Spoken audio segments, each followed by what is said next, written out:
I'm sorry we're a little bit late. Please be seated, and don't walk up music again for me. I'm Radio's Ed Randall, and prostate cancer survivor. And first, my deepest appreciation to Tony Rhodes, the Executive Vice President here at the School of Visual Arts, for his incredible generosity allowing us to use this space. We sold a whole lot more tickets than people that are here today. So financially, this has been a tremendous success, and I hope that there will be late arriving people. For those of you who don't know my story, I was 47 years old with no history of cancer in the family and no symptoms when I was diagnosed with prostate cancer. And on the day in which I was diagnosed, I felt, so help me God, I felt fine. I felt like I feel talking to all of you right now. I was fine. And Dr. Nicholas Romas, then at St. Luke's Roosevelt Hospital on the west side of Manhattan, said to me, you have cancer and you have a lot of cancer. And I was like, that's impossible, but I did. And through God's grace, I got to use it as to use a baseball allegory, a second at bat at life.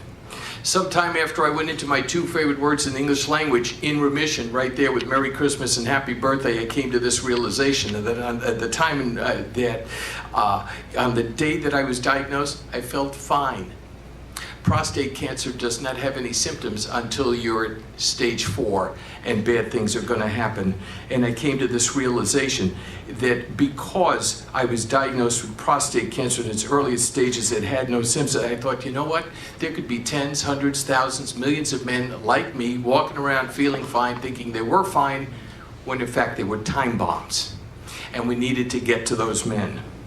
And that's when I founded my 501c3, now called Fans for the Cure, dedicated to the proposition of spreading the twin gospels of prostate cancer awareness and the life-saving value of early detection. Early detection. There is almost a 99% cure rate if prostate cancer is detected early. Almost a 99% cure rate if prostate cancer is detected early. So for those guys who say, I feel fine, I felt fine, have them talk to me.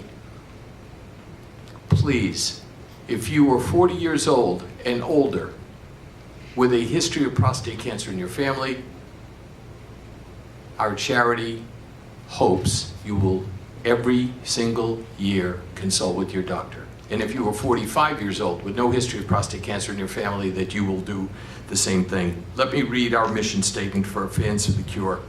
It is to help men recognize the risks of prostate cancer and the immense value of early detection in both extending and saving their lives. We coordinate PSA screenings, sponsor medical seminars, offer physical and physician and hospital referrals, and provide educational materials such as those that I've just given you. Given that there were more than 26,000 prostate cancer deaths last year, we commit all of our human and financial resources to increase the number of men who will live with the disease rather than die of it, regardless of what stage they may be in. And that is where your support is destined for tonight, to an expansion of those efforts. I always love to do this. Show of hands. How many people in the audience know somebody who has presently has had or died from prostate cancer? Raise your hands.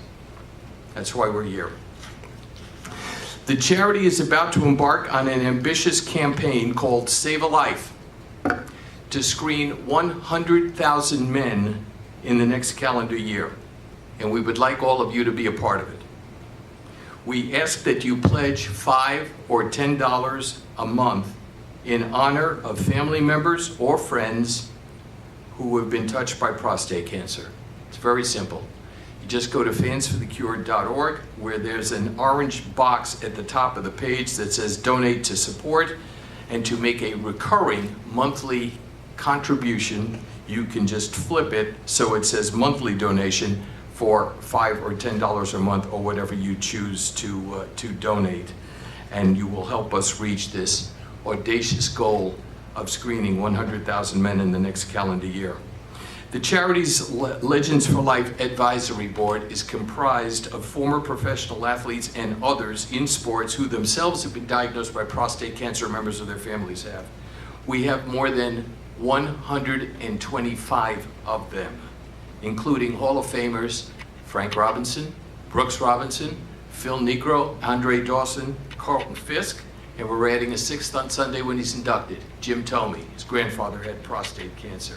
And then there is Ken Griffey Sr., who these guys coached against, played against. Ken Griffey Sr. lost 4 uncles to prostate cancer. 4. And the fact that Sr. has it doubles Ken Griffey Jr.'s chances of getting prostate cancer one day, but fortunately, they are on it. Please, your attention to the video board. Here's one member of our Legends for Life Advisory Board, the president of the New York Rangers, and Hockey Hall of Famer, Glenn Sather.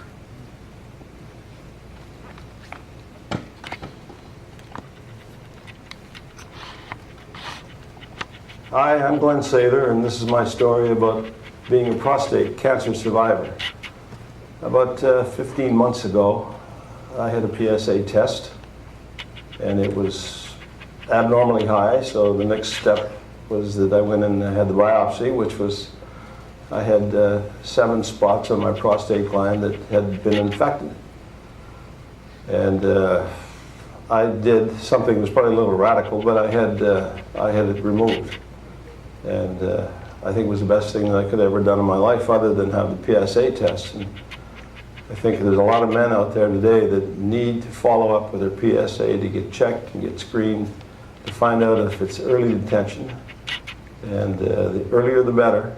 And you should certainly be tested regularly every 6-7 months, especially when you get older. I'm 71 now, and I had the PSA test every year for the last 15 years, and excuse me, the last 3 or 4 years it started to go up. And the earlier testing that you can get, the better off you're going to be. So what I recommend to you is take care of yourself, take care of your health, and make sure you get screened.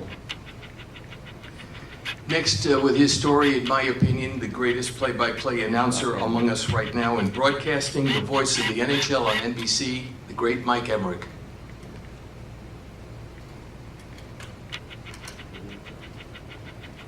Hi, I'm Mike Emmerich from the NHL on NBC, and this is my story. It goes back to the fall of 1990. My general practitioner in Cherry Hill, New Jersey, Dr. Warren Wolf, did have my family history, and on my mother's side, there were 2 uncles who had had prostate cancer before. So every year at physical time, he was always very careful to double check. He became suspicious that fall, and we had done ultrasounds at other places. He said, try a different hospital, doesn't matter which one, go to a different one this time. We were going to move to Hershey, Pennsylvania from Cherry Hill, about 100 miles away anyway, so I decided this is a perfect time to get on with Hershey Medical Center. I went over there and they said, you've come this far, why don't we do biopsies as well? They don't hurt. So ultrasound and biopsies were done at that time. The ultrasound again showed nothing. The biopsies showed enough. And so I had early detected prostate cancer. I went to Johns Hopkins in Baltimore, Maryland, had a radical prostatectomy in January of 1991 done by Dr. Charles Brendler, who to this day is still practicing in Illinois. And as I left after staying in the hospital for 14 days, that was long compared to what it is now, I asked him what could have been done for me 10 years earlier in 1981. He said, not much. That's the progress that's been made in medical science, and that's why Ed Randall's Fans for the Cure is so important. Early detection means everything. Without early discovery, I would not be leaning on this goal net right now. In New Jersey, a man named John Schaefer died at age 54 after a 10-year battle with prostate cancer.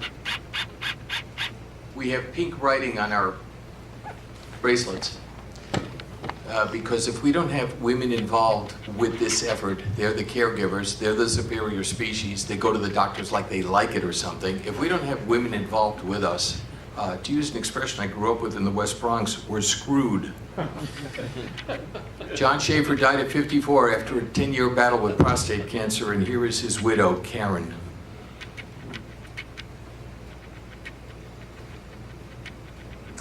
I'm Karen Schaefer, and this is my story. I am a prostate cancer survivor.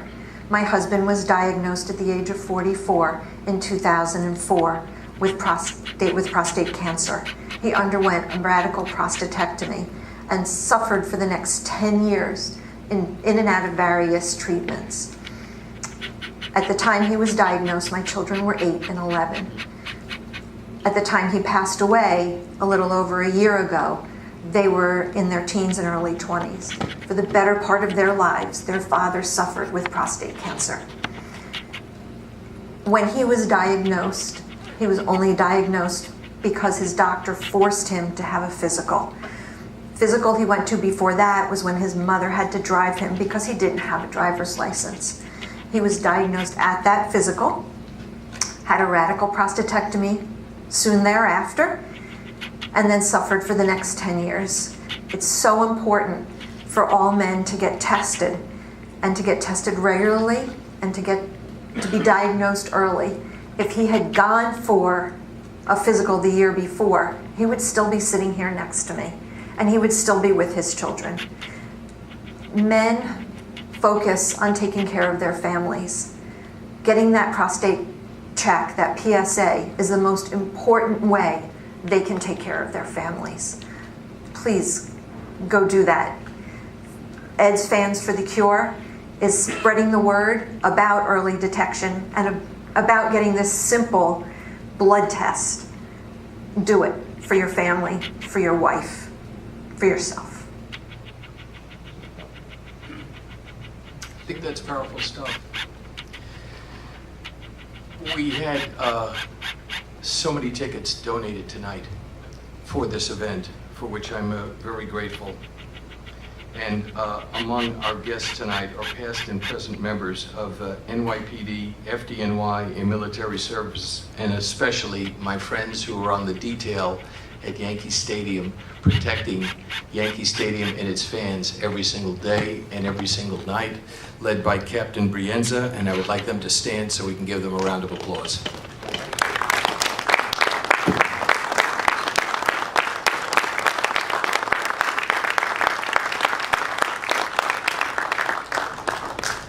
You guys could have moved up if you wanted. This is the third event of the Talking Baseball series. We're back here on Thursday, September 6th, and then Thursday, September 27th, and we will have nights with Mariano Rivera, Bernie Williams, and Keith Hernandez, and we will keep you apprised as they are scheduled. And I hope you will join us at Yankee Stadium on Thursday, September 20th for our 8th annual free prostate cancer screening that will begin as gates open for the game against the Boston Red Sox at 5 p.m. until last man standing. Come and let us help save your life so you can dance at your child's wedding and hold your grandchildren. No empty chairs on Thanksgiving. John Smoltz became the first pitcher to undergo Tommy John surgery to be inducted into the Baseball Hall of Fame after becoming the first pitcher to win 200 games as a starter and save 150 others as a reliever. He was unable to be with us tonight, but he sent this video. Sorry I couldn't be with you tonight. Two great causes. First, Ed Randall's Fans for Cure, prostate cancer education, and then of course Tommy John discussion and a topic of how to eradicate the Tommy John surgeries. If my schedule was better, I'd love to have been there for this great topic and this great event. Obviously, I've had Tommy John surgery. I'm very passionate about it. I spoke about it in my Hall of Fame speech. And it's in the hands of the parents right now. The information's out there. The doctors have given us so much information and studies on what and how to prevent Tommy John surgeries. It starts young.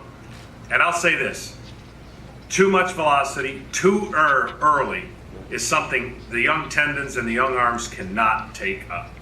This is something that we've got to address, and the entities that are out there promoting the game of baseball don't really care about that. Their ticket is to tell you that draft dollars and scholarship dollars will benefit from having played year-round baseball.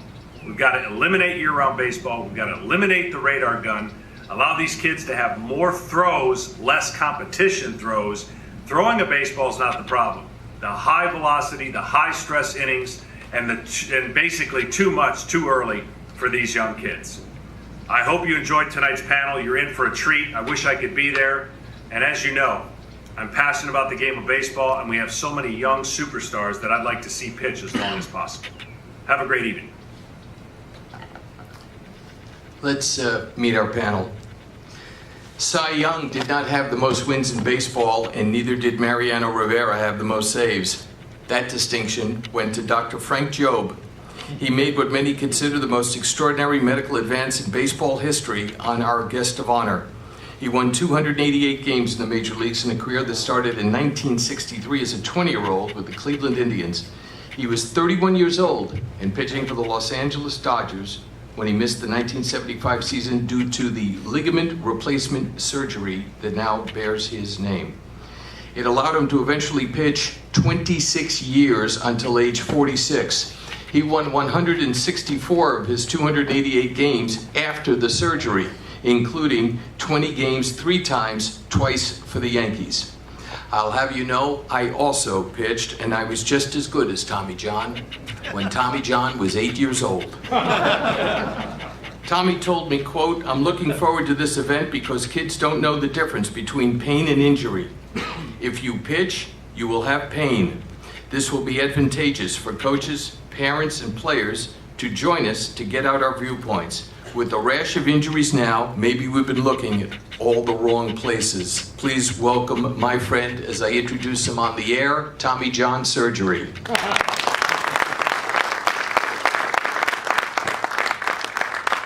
A member of the Atlanta Sports Hall of Fame, he is regarded as the most successful pitching coach in modern-day Major League Baseball. His Atlanta Braves pitchers finished first or second in the National League 12 times. He guided 6 Cy Young Award winners, 4 ERA titleists, 9 20-game winners, and had 10 different pitchers named to the National League All-Star team. 3 of his pitchers, Greg Maddux, Tom Glavine, and John Smoltz, are in the Hall of Fame. He was the pitching coach for the team that won 14 consecutive division titles, 5 National League pennants, and the 1995 World Series. From 1991 through 1993, the Atlanta Braves rotation made 537 starts and missed 1. Over 12 seasons, the starting rotation averaged 146 starts in the 162-game season. The rotation made all their scheduled starts in the postseason 14 straight years. He pitched 10 seasons in the minor leagues, 7 with San Francisco, 3 with Oakland, and spent 26 seasons in the Braves organization. And I saw him pitch in the Pacific Coast League in 1975 when I was the voice of the Spokane Indians, and he wasn't yet bald, with the Tucson Toros. Here is number 54, my friend Leo Mazzone.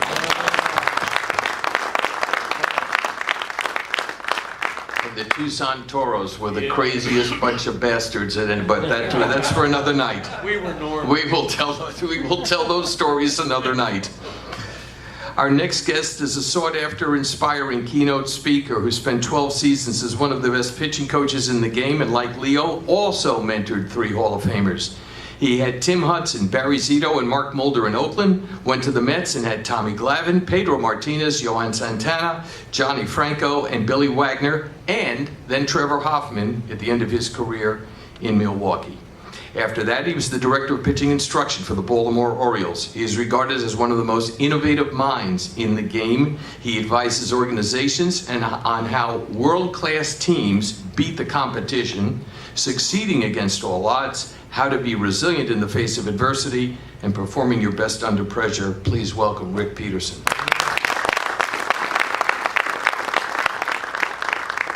The intent of this evening is to provide, we hope, for all of you, valuable information and advice as a public service for parents and coaches alike, to set the scene and give you a sense of the prevalence of Tommy John surgery. Rick Petersen recently was with Al Leiter on the MLB Network.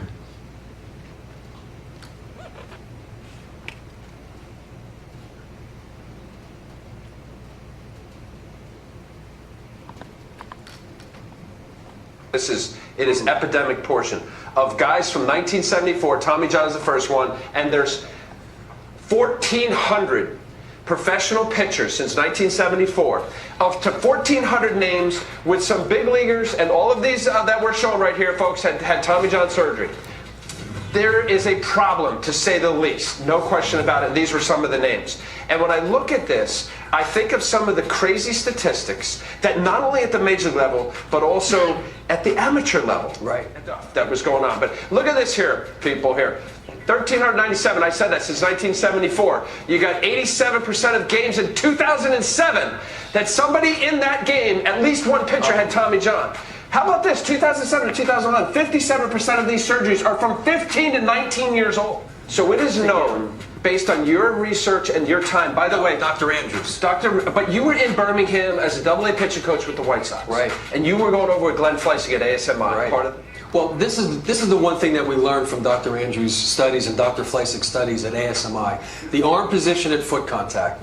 It's a black or white, yes or no. When that foot hits the ground, you have to be somewhere right in here. Okay, what's fun here? What do you mean about foot contact and elbow? There you go. His foot's getting down right now. Yep. And look where he is right So, here. so what does that mean? What does that mean? What it means is this hand right here should be here.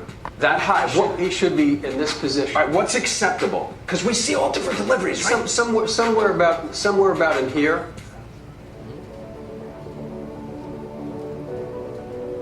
The ASMI lab has been studying and treating injuries caused by athletics for years and has been instrumental in the care and development of many major league pitchers. Doing is we're studying the right way to do things and the wrong way to do things using the laws of physics. What we're trying to do in baseball pitching is help each pitcher be the best he can be most efficient as possible, get the most performance for the least stress and the least chance of injury. We've for years been treating baseball injuries, but our real emphasis right now is in prevention of injuries, and we need public awareness. Pitchers are brought to the facility and will generally throw a bullpen session while their motions will be recorded on high-speed film as well as by sensors which will chart every tweak, turn, and fraction of a movement that their bodies make.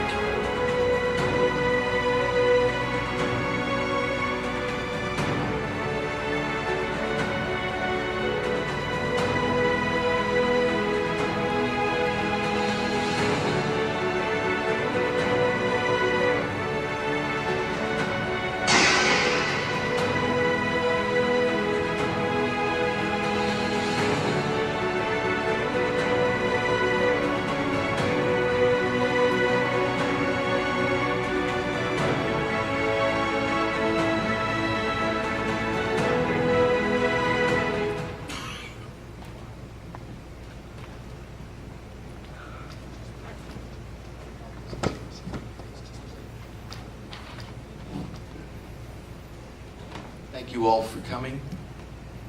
Thank you for bringing Arnold Palmer and Jack Nicklaus along with us. Well, you know, you had the three of us, and I thought you could use a few more amps. Good for you. Since you were the centerpiece here, let's start with this. You signed with the Cleveland Indians in 1961, and you told me your arm began hurting in 1962. Yes, it did. And back in '62, in that era of baseball, you never told anybody Right. if you had pain. If you had pain, oh God, my elbow hurts. Now the guys go, oh, I got postnasal drip. Oh, you got to go get an MRI, man. Disabled list. 10 days on the 10-day on the DL, but back then, oh, my elbow hurts. You're back home selling cars at my buddy's used car lot. So I kept it quiet. I pitched a year. In fact, 13 months after I signed in June of '61. In July of '62, 13 months, I was 19 years old. I was pitching AAA baseball in the International League. I had no more business being there than a man in the moon. But Cleveland needed help. I went in and they told me, they said, kid, throw strikes, you'll get outs. If you don't get outs, we'll outscore them. And I went 2-2. You know, but '63 it really started to hurt, and but I was having a very good year, and I kept it shut. And then Cleveland sent me to Puerto Rico to pitch in winter ball, and I pitched I pitched a shutout. And the next day I got up and my elbow was like this. I couldn't move it. So for me to brush my teeth, I had to put toothpaste and put my arm on the sink and bend my head down and make my head go back and forth. It hurt so bad. Now I had to tell somebody. I went, oh God. I told them, they called Cleveland. Cleveland said, kid, get home. We'll send you to somebody. They sent me over at that time, they sent me to a guy in St. Louis named Bob Bowman. Bob Bowman was the trainer for St. Louis Cardinals. And he had a lot of, he had a lot of knowledge, not school knowledge, but knowledge of pitching. And he told me, you probably torn a few fibers in the elbow, which I probably did. And he said, they'll heal, but we've got to get you doing certain things. So he had me put my arm in the rice. This is back in '63, and I said, before Steve Carlton. Can I use Chinese rice? It's much easier if it's cooked rice than it is, right? But that's, so I was over in St. Louis going through, he had a weighted ball, and he had me do these things with the weighted ball for whatever reason, and I got my first cortisone injection, and the date was November 21st, 1963. The day before Jack Kennedy was killed. Oh, then it was on the 22nd. It was one of those days. No, I was getting ready to get the shot, and they came on the radio and said that he got shot, Tommy got shot. And I got my elbow between that time and the time the ligament ruptured. I probably had 40 injections in my elbow. Wow. And when I told Dr. Job this, Job injected me a bunch of times, because that's what they did back then. Your elbow hurts, we'll inject you. And he says, oh my God, I never realized you had that much. Oh, geez, he said, why didn't you say something? But, thank God I was with the Dodgers. And I just think that there was a reason why I was with the Dodgers and had an elbow injury, because I was around one of the greatest men I've ever been around in my life. I'm going to get back to that in just a second. Leo, you pitched for so many years. When did the pain begin for you? For me? Yeah. I tell you what, I was very fortunate. I was very fortunate to pitch over 1,000 innings in the minor leagues, throw a ton of batting practice in the minor leagues. The only time my elbow hurt was when I was managing a Class A team and I had to throw 4 rounds of batting practice by myself.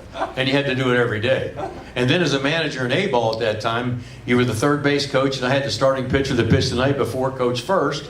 And then I was a hitting instructor, etc. So, but I was very fortunate over the years to be not have a bad arm problem. But what did I do when I had to throw more batting practice in the minor leagues? I kept getting cortisone shots so I could keep throwing batting practice, because I was the only one that did it. Every once in a while they bring in somebody from outside to throw one, but that's basically how you did it. And the other thing too is, it's funny, you talk about, he told me one time, he told all the pitchers one time, he said, the only time you're 100% is before your first outing or your first start. Other than that, get used to it. Yeah.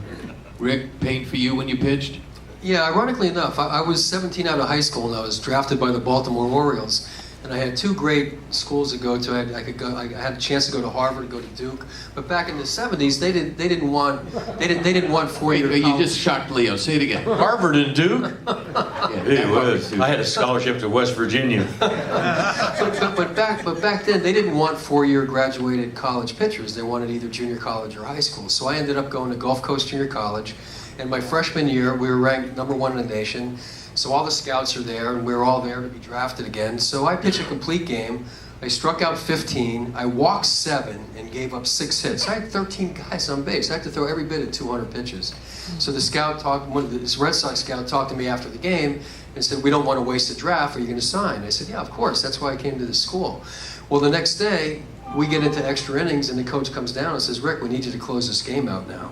So I go down and start warming up after throwing 200 pitches the day before. My arm's killing me. I came into the game like Tommy said. He just didn't say anything. Never said no. No. So I get the first guy out, and I threw the next pitch. I said, "Man, that didn't feel so good." threw the next pitch and grabbed my shoulder and walked off. And I pitched 4 years in college and 4 years in the minor leagues, but I never made it through 1 year healthy. And back then, they didn't even know you had a rotator cuff, right? You went to the doctor and he says, hey, your shoulder looks great. I said, well, it's killing me every time I throw a baseball. And that was really it. And I really started looking into, back then, that was the early stages of looking into, like, so what do you do for all this? You know, how do you fix all this and how do you correct it? And of course, Tommy, you know, revolutionized. Changed history. Unbelievable.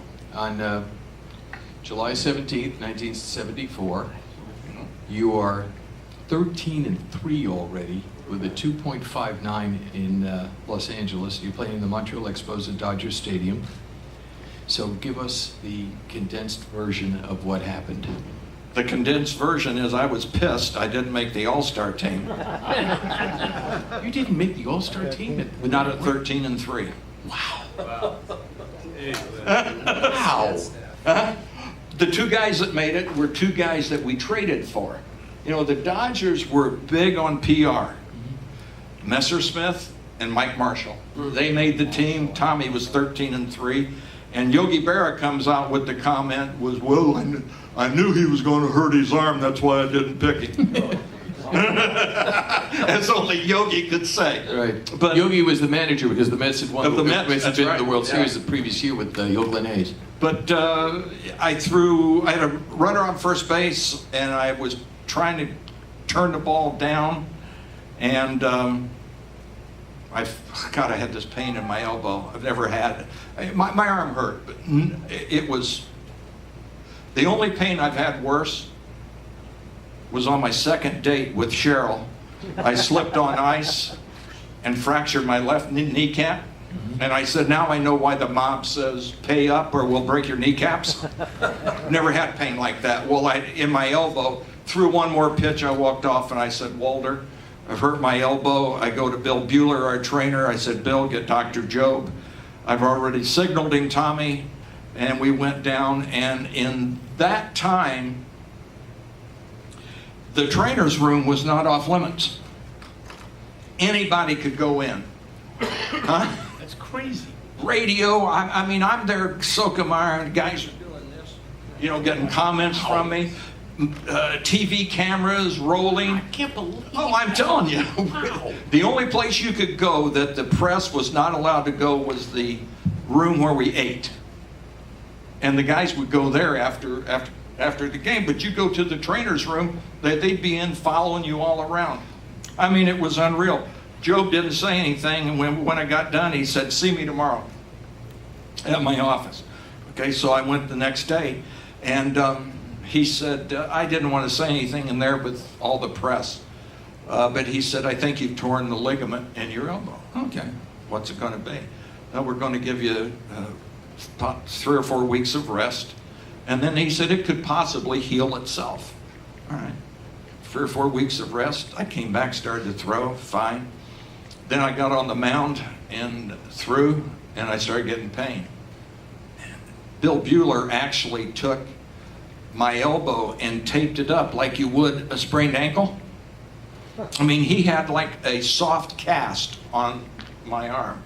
And I could throw, but not good enough to get big league hitters out. I mean, Mike Schmidt hit me hard, but he would hit me harder. And so we got to the point about the first week of September. Dr. Job and I sat down. I said, look, you know, something's got to be done. He said, well, the only thing I know what to do, and he said, I've never done it before. He said, I've done it on polio patients in their ankles and knees, is a tendon transplant, you know, transplant a tendon into the, for a ligament. You know, I said, if you don't do it, he said, you'll never pitch. Well, I wanted to pitch, and I said, okay, if you do your job, I will more than do my job. And my words to him was, let's do it, because I wanted to pitch. My plan was, if it didn't work, you go in and redo it. I'll do it again. If that doesn't work, you do it again. I'm going to give you 3 times, and then I'm going to go down to Hoyt Wilhelm in Sarasota, Florida, and I'm going to learn to throw a knuckleball. And I probably should have, because at 75, I still may have been pitching with a knuckleball. No, but that's what, if Dr. Job told me, Tommy, we had a big German Shepherd, Tommy, go get a bucket and clean up all your Shepherd's poops and take him back to second base at Dodger Stadium and bury him, I would have done it because I believed in him. And I think that's why we had such great success, is I believed in what he was doing. And it's such a measure of his humility that he did not name the surgery after himself, like the Pap guy did, but he named it after you. After who? Pap Schmear? Yeah, it's named after that. It's named after that doctor. Yeah. No, Job would not. He's just that humility. And you said, and you and he were honored at the Baseball Hall of Fame. Yes. And you said the three most important people in the history of baseball were that have changed. The three people that have changed the face of baseball as we know it. Jackie Robinson, obviously, Marvin Miller, amen, and Frank Jobe. Right. And Koufax came up afterwards and he said, how about Babe Ruth?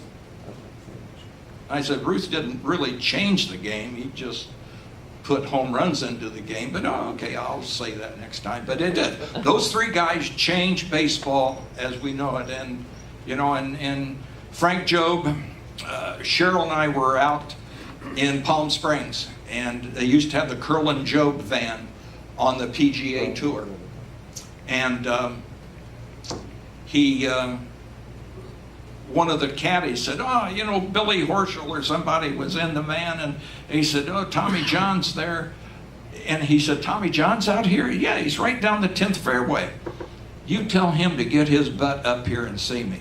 Well, Dr. Jobe never talked like that, ever. So I told Cheryl, I said, tomorrow we're walking up and seeing him. We spent about an hour and a half telling baseball stories. And 2 months later, he passed away. Wow. I want to talk to them in just a second, but I want to just ask you one other question. Sure. Those numbers that they were talking about, that Rick was talking about with Leiter, do any of the guys, anybody who gets Tommy John surgery, ever get in contact with Tommy John? Never. Never. Wow. Never had. Well, here, this is what my son's book is right here. Tommy has a book about, he said, Dad, nobody's ever called you or talked to you about. I said, no. In the 13 years I pitched after surgery, I never missed a start. Right. And I pitched 3 days rest. I pitched 4 days rest. I pitched out of the bullpen. Never missed a start because my job. But who's your guy? Guy named Sane? I never believed. There's only so many bullets in this rifle. When I got done with the surgery, I had to get my arm back in shape. The only way we knew there, we didn't have bands and all that stuff. You threw a baseball. From that time on until I retired at 46 years of age, when I was on the baseball field, I threw a baseball off the mound to a catcher to the outside corner. And the more I did that, now I didn't pitch. I just threw. I pitched, my arm didn't hurt. Was it stiff? Yeah. Was it a little sore? Yeah, but it didn't really hurt. Leo, how did you keep your guys on the field? The numbers are extraordinary. Well, I think it was based on common sense, to be honest with you. But, I had a great teacher in Johnny Sane. And Sane was all about throwing. And it's funny, Tommy mentioned the down and away strike. That was what we owned over our career. We owned the down and away strike. And we didn't care if we owned the down and away strike. Rick could tell you, you get a report said this guy's a first ball fastball hitter. We said, well, that's fine. We're going to give him a fastball. We're going to give it to him down and away. We're going to get strike one or one pitch out. But we based our whole philosophy on throwing a lot, running a little.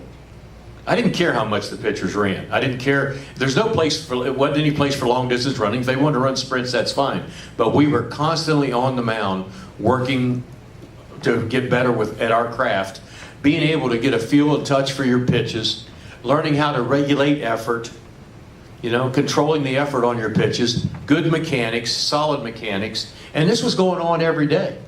If I was down there working with Smoltz, there'd be 4 other pitchers down there watching. So we had like a meeting down there every day. Bobby would look out and say, where the hell's all the shaggers? We're all down the bullpen, you know.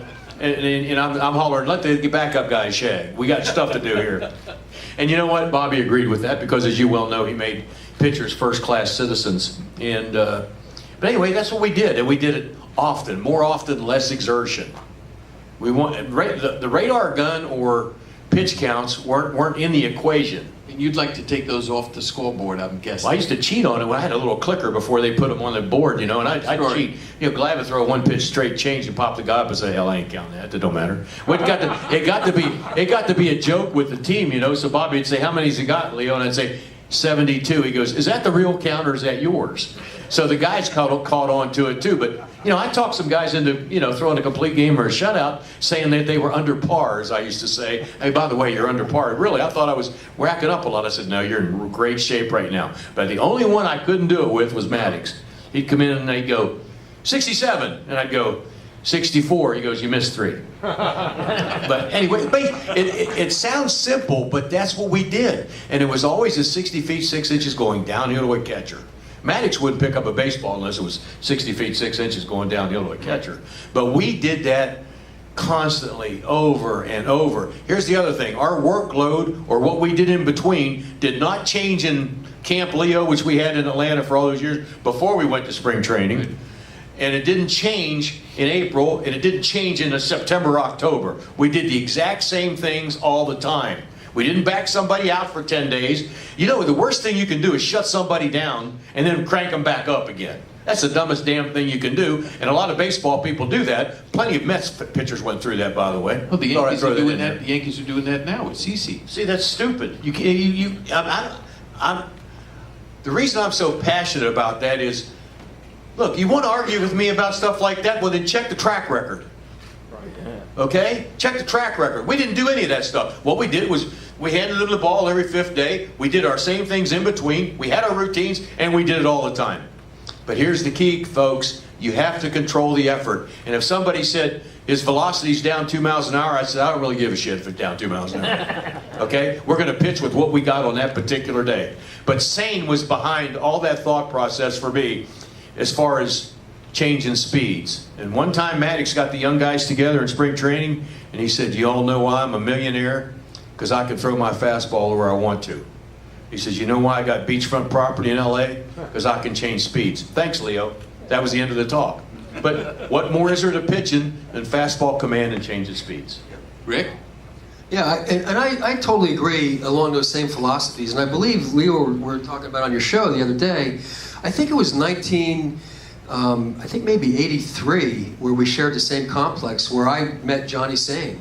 And I told the story, Johnny would go out on the field like about 6:30 in the morning, and he was like General Patton. He would be leaning over the little, thing you lean on, and he had a cigarette, and he'd like take a hit of the cigarette and just like look out over these fields like General Patton. And I would always be like, wow, there's Johnny.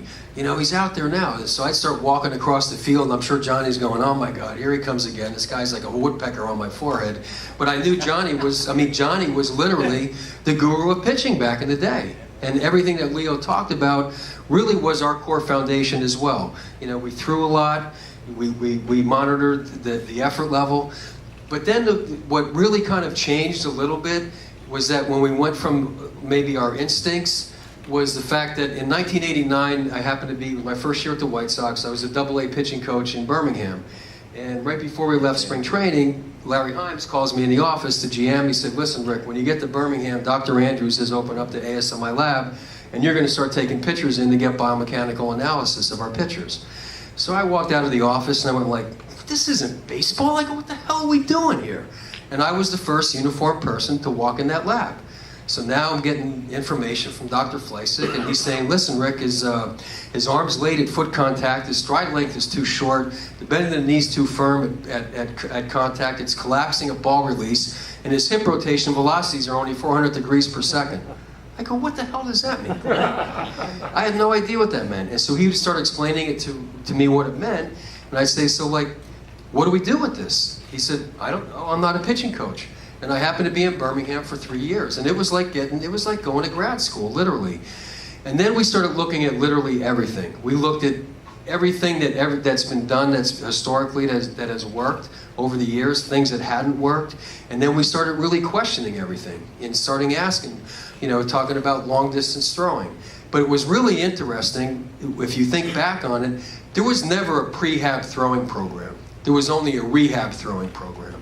Nobody really ever put together one. So we were there one day, we got all the trainers in there, the medical trainers of the teams, and they were talking about the rehab throwing program.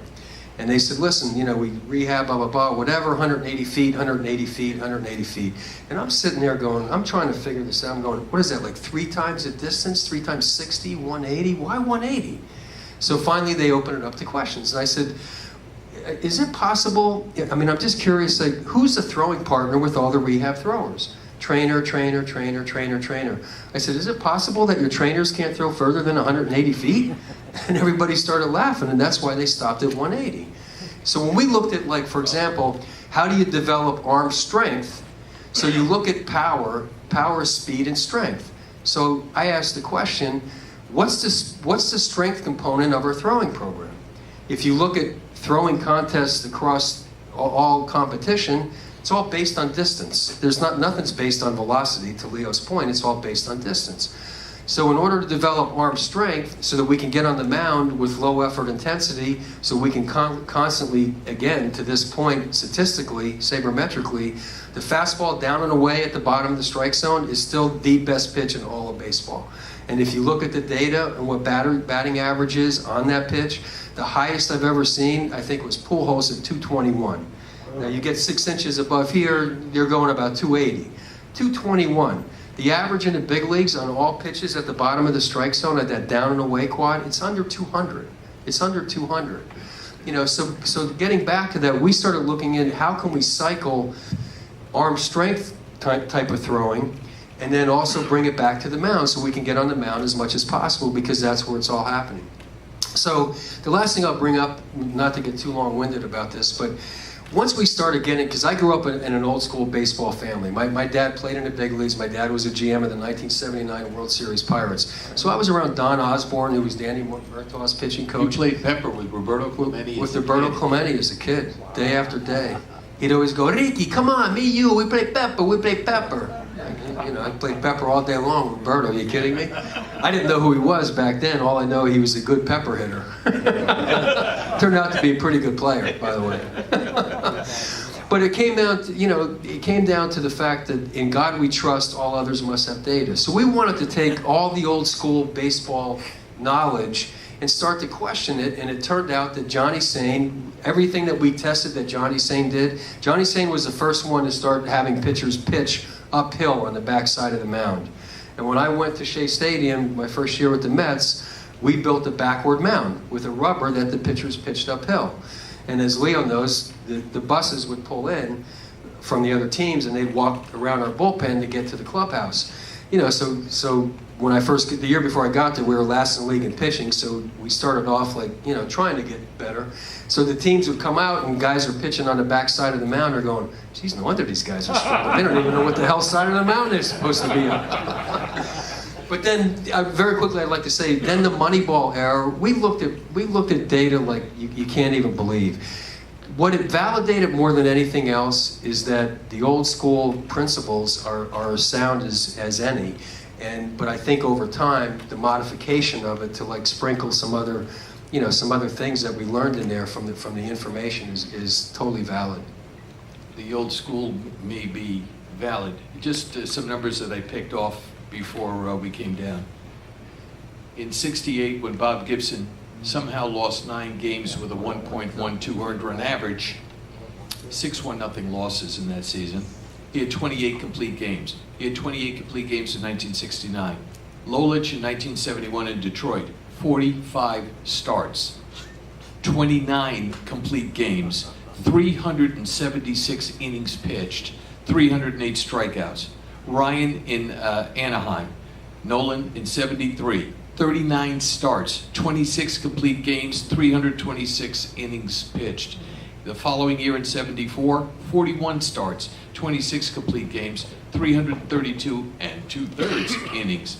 McLean in 68 when he won 31 games, 41 starts, 28 complete games, 336 innings pitched. The following year in 69, Denny McLean, 41 starts, 23 complete games, 325 innings. And Sutton Sam McDowell in Cleveland in 68, 269 innings, 69, 285 innings, 1970, 305 innings. Last night, Tommy, the Tampa Bay Rays used 7 pitchers against the Yankees. The game went 9 innings. Metrics must have told him to pitch like that. That's it. And you had seasons where you were throwing 260, 270 routinely after the surgery. Yeah, my first year with the Yankees, I think I had 269, and then the next year was 275. But, you know, it was, my job was to pitch. They asked me to pitch, I pitched.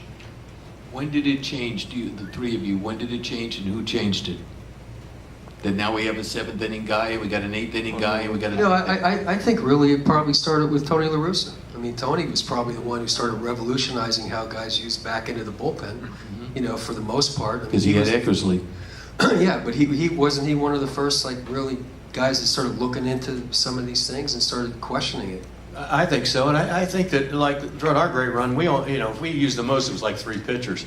But what I tried to do with every setup guy was make sure that they were able to master a straight change, because then that negated lefty-lefty, righty-righty matchups. We were hoping that somebody would, say if we had Mike Bremlinger in the game, you know, he's a left-handed pitcher. We were hoping they'd pinch hit a right-handed hitter because he had the great changeup. So that eliminated all this back and forth, and then hopefully the closer. But Maddox told me one time, he said, Leo, I'm going 7 or I'm going 9. He said, 8's like kissing your sister.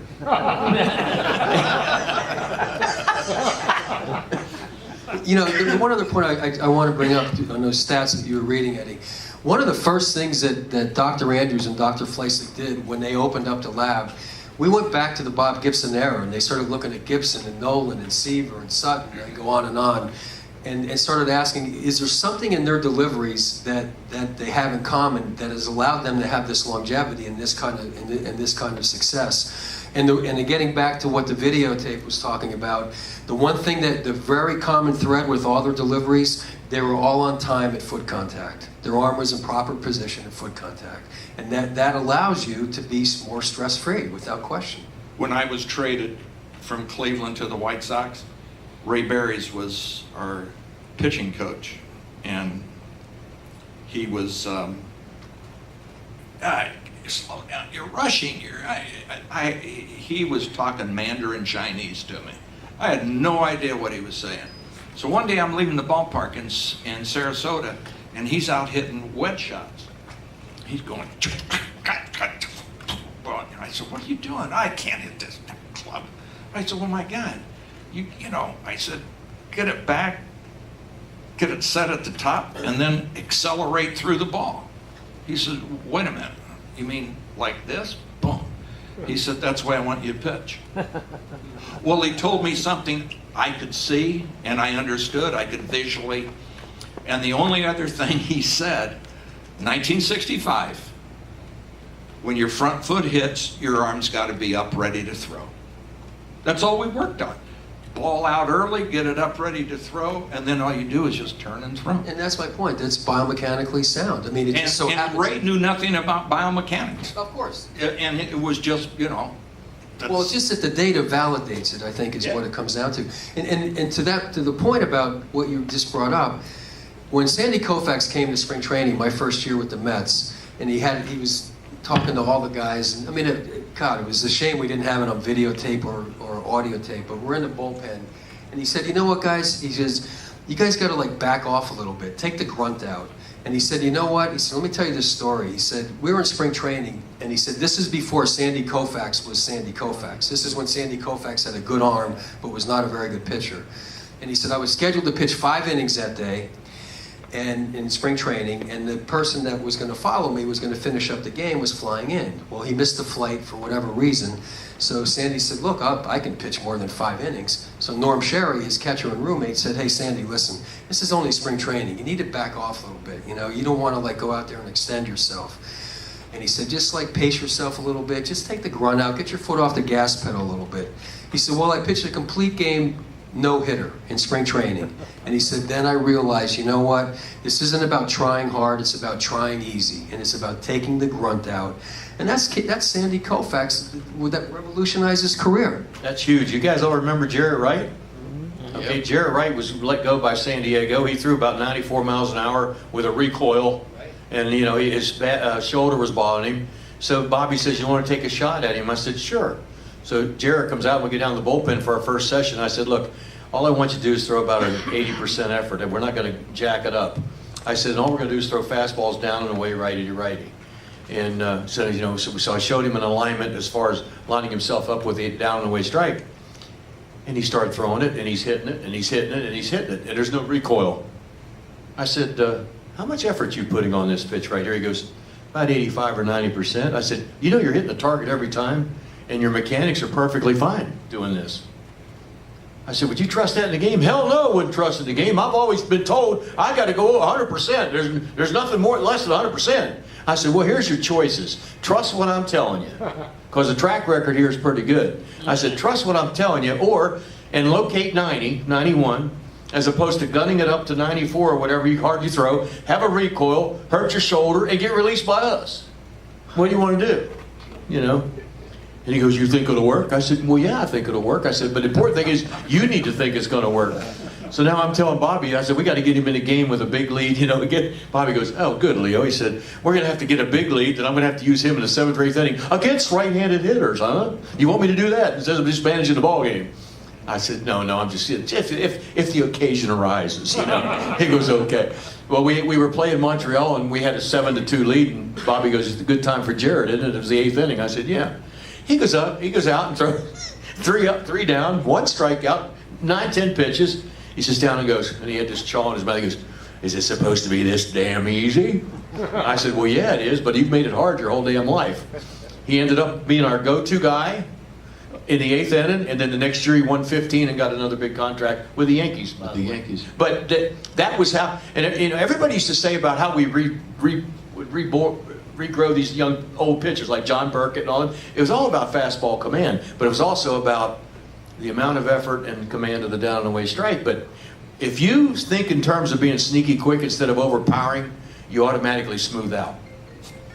You know, the one thing I want to bring up, and this is what validates the old school and the new school, if you will. Yeah. So ASMI did a study years ago on effort level throwing. If you throw 50% effort, you'll throw somewhere about 70% of your velocity. 75% effort, you'll throw 90% of your velocity. 90% effort, you'll throw 100% of your velocity with location. And I used to call our pitchers professional glove hitters. You get paid to hit the glove. You hit the glove, you do good. You miss the glove, you don't do so good. 100% effort will yield 90% of your velocity with no location. So it just validates, science validates what we've all thought for all these years. One of the things I was taught with White Sox, Gary Peters was our best pitcher. And we're sitting there and he says, well, you know, I throw about 80%. Did I do anything wrong? He says, no, Leo, you didn't do anything wrong. He said, I said, well, what's going on? He goes, well, I'm going to tell you what it is. He said, an organization is going to call you and tell you, we want you to join our organization. Here's what we want you to do. He said, what's your answer going to be? I said, well, if you're bringing me in, I'm going to tell you what we're going to do. He said, that's right. They know that, so they're not going to deal with it. That's right. That's exactly right. I was called a communist by Brent Strom. Strom called me a communist because, well, pitchers start losing, they start getting tired at 65 to 70 pitches. Yeah, Tommy, why? Why 65 or 70? Why can't you train in between starts to get yourself ready to pitch 125 pitches, 130 pitches? Well, you can't do that. Why?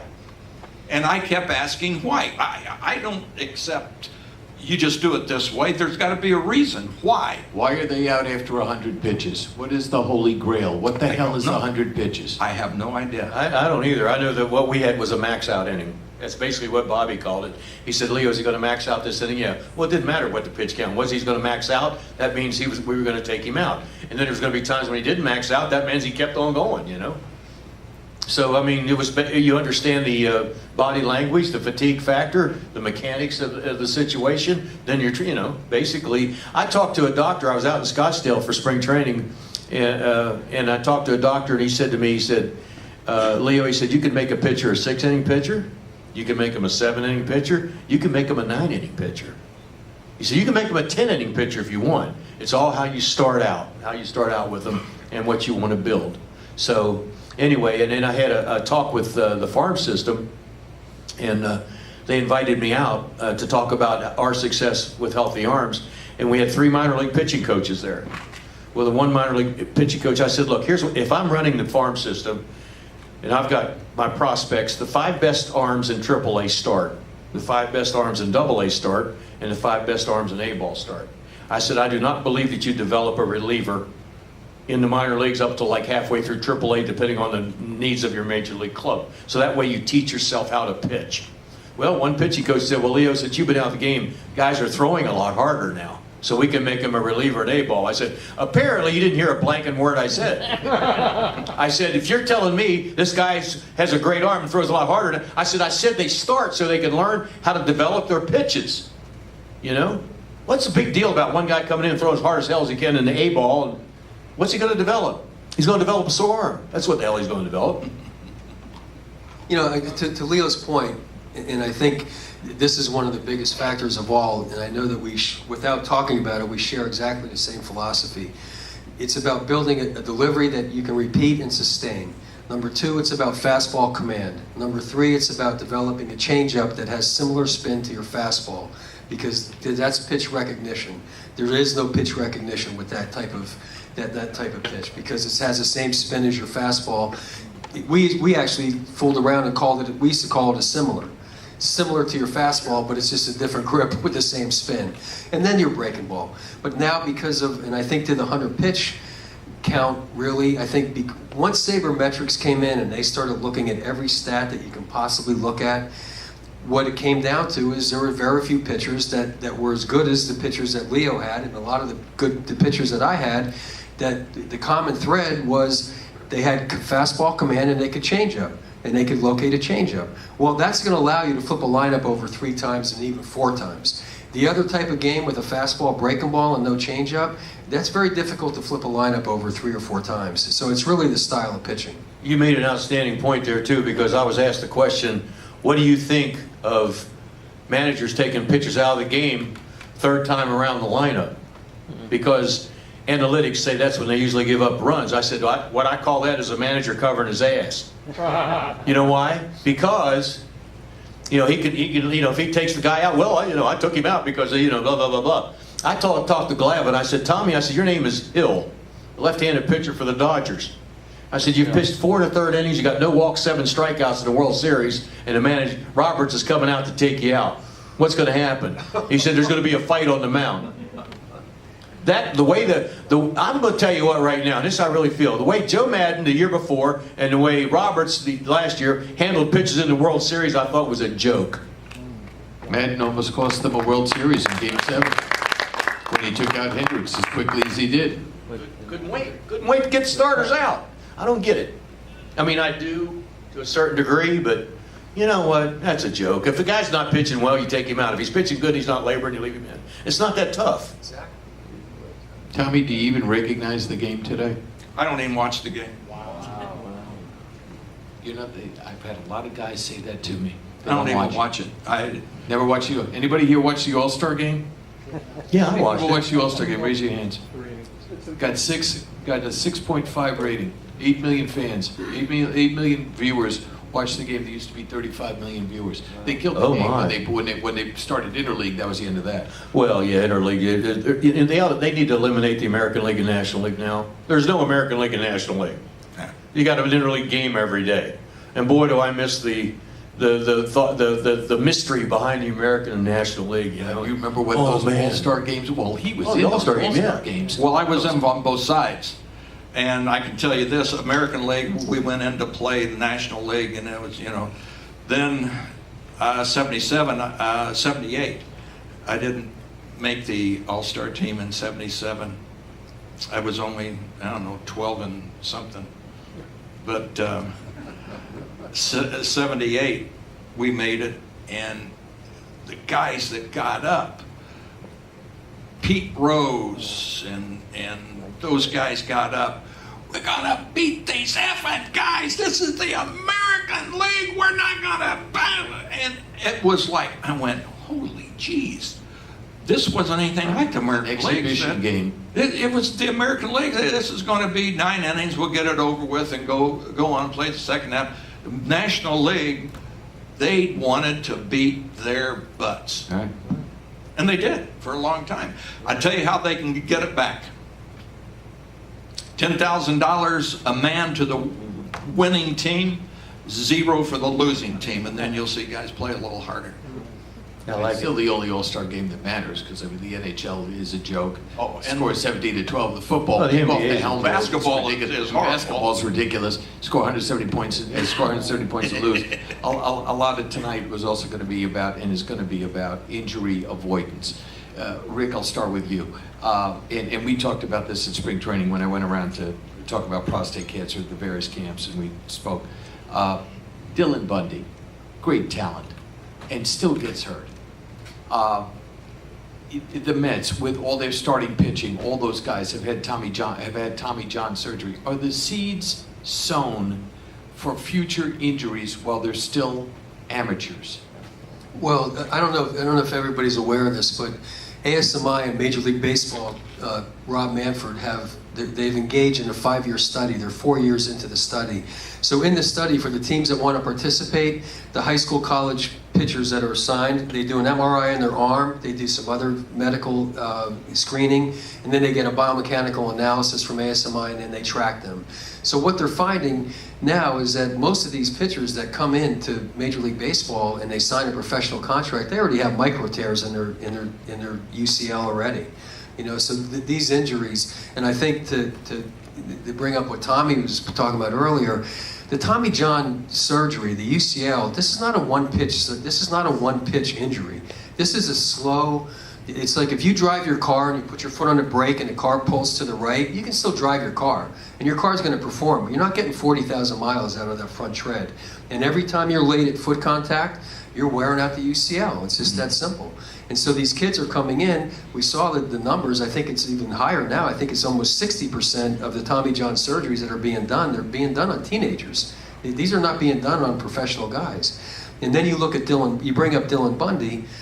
Dylan Bundy in his high school weekend championship series or whatever, he pitched a complete game in the morning. He pitched a complete game in the afternoon. He took a day off, he pitched 3 innings, and then pitched a complete game the next day. He threw close to 800 game pitches in 4 days at maxed out effort.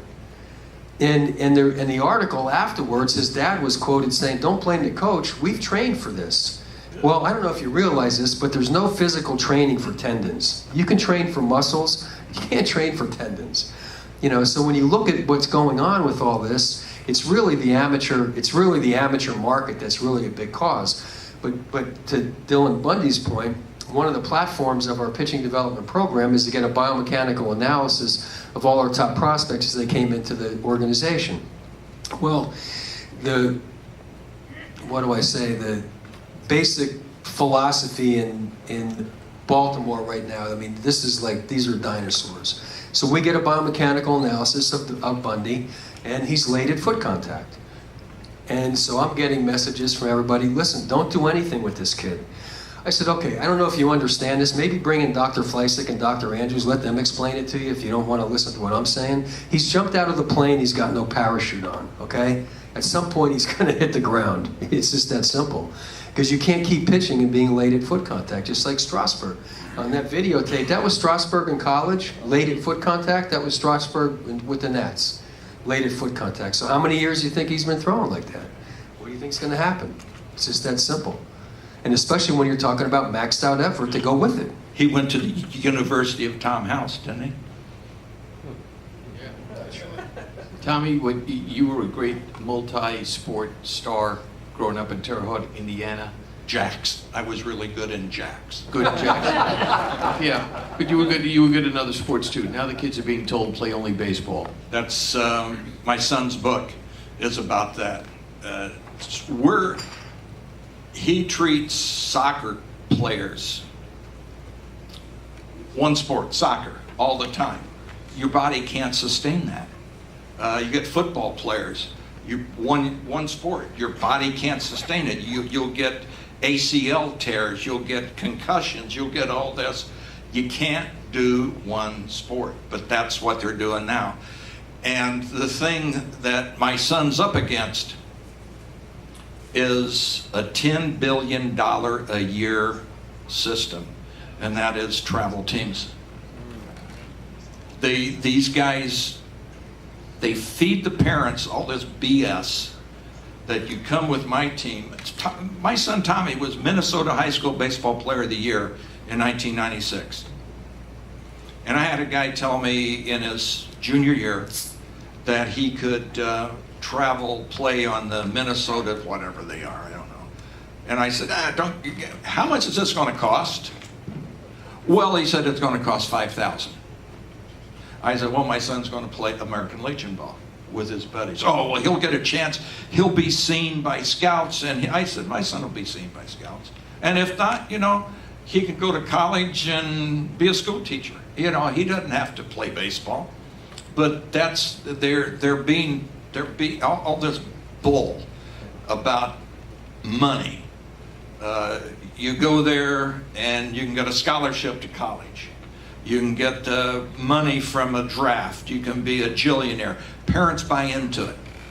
Parents buy into all this crap about their sons going to be the next Clayton Kershaw.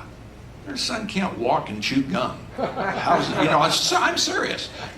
Let your kid be a kid. We had a kid when I was in Cresco, New Jersey. These kids were playing Little League ball, and I went, my God, why is this? This is when you were with the Yankees, right? Yeah. Why is he even on the field? And they said, you ever see his mom?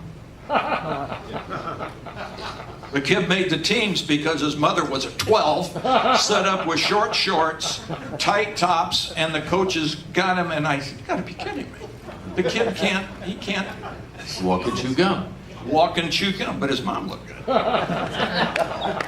So what do we do I've never heard that before. How do we educate the coaches, or is this system so intractable that nothing can change? Well, I think to me, you just got to take it a step at a time. How do you get across the screening for prostate cancer? It's a step at a time, repetition. Right. You just keep going and keep going and keep going. And hopefully the parents will see and say, my son should be doing this. That's like my dad. I wanted a car when I was in high school. My dad said, okay, I'll go down and get you a car, but you're going to have to quit sports because you got to pay. You got to get a job to pay for the insurance and the oil. Well, he said, I know why you want a car. You want to be a lover. You can't be a lover and an athlete. Oh yeah, you can.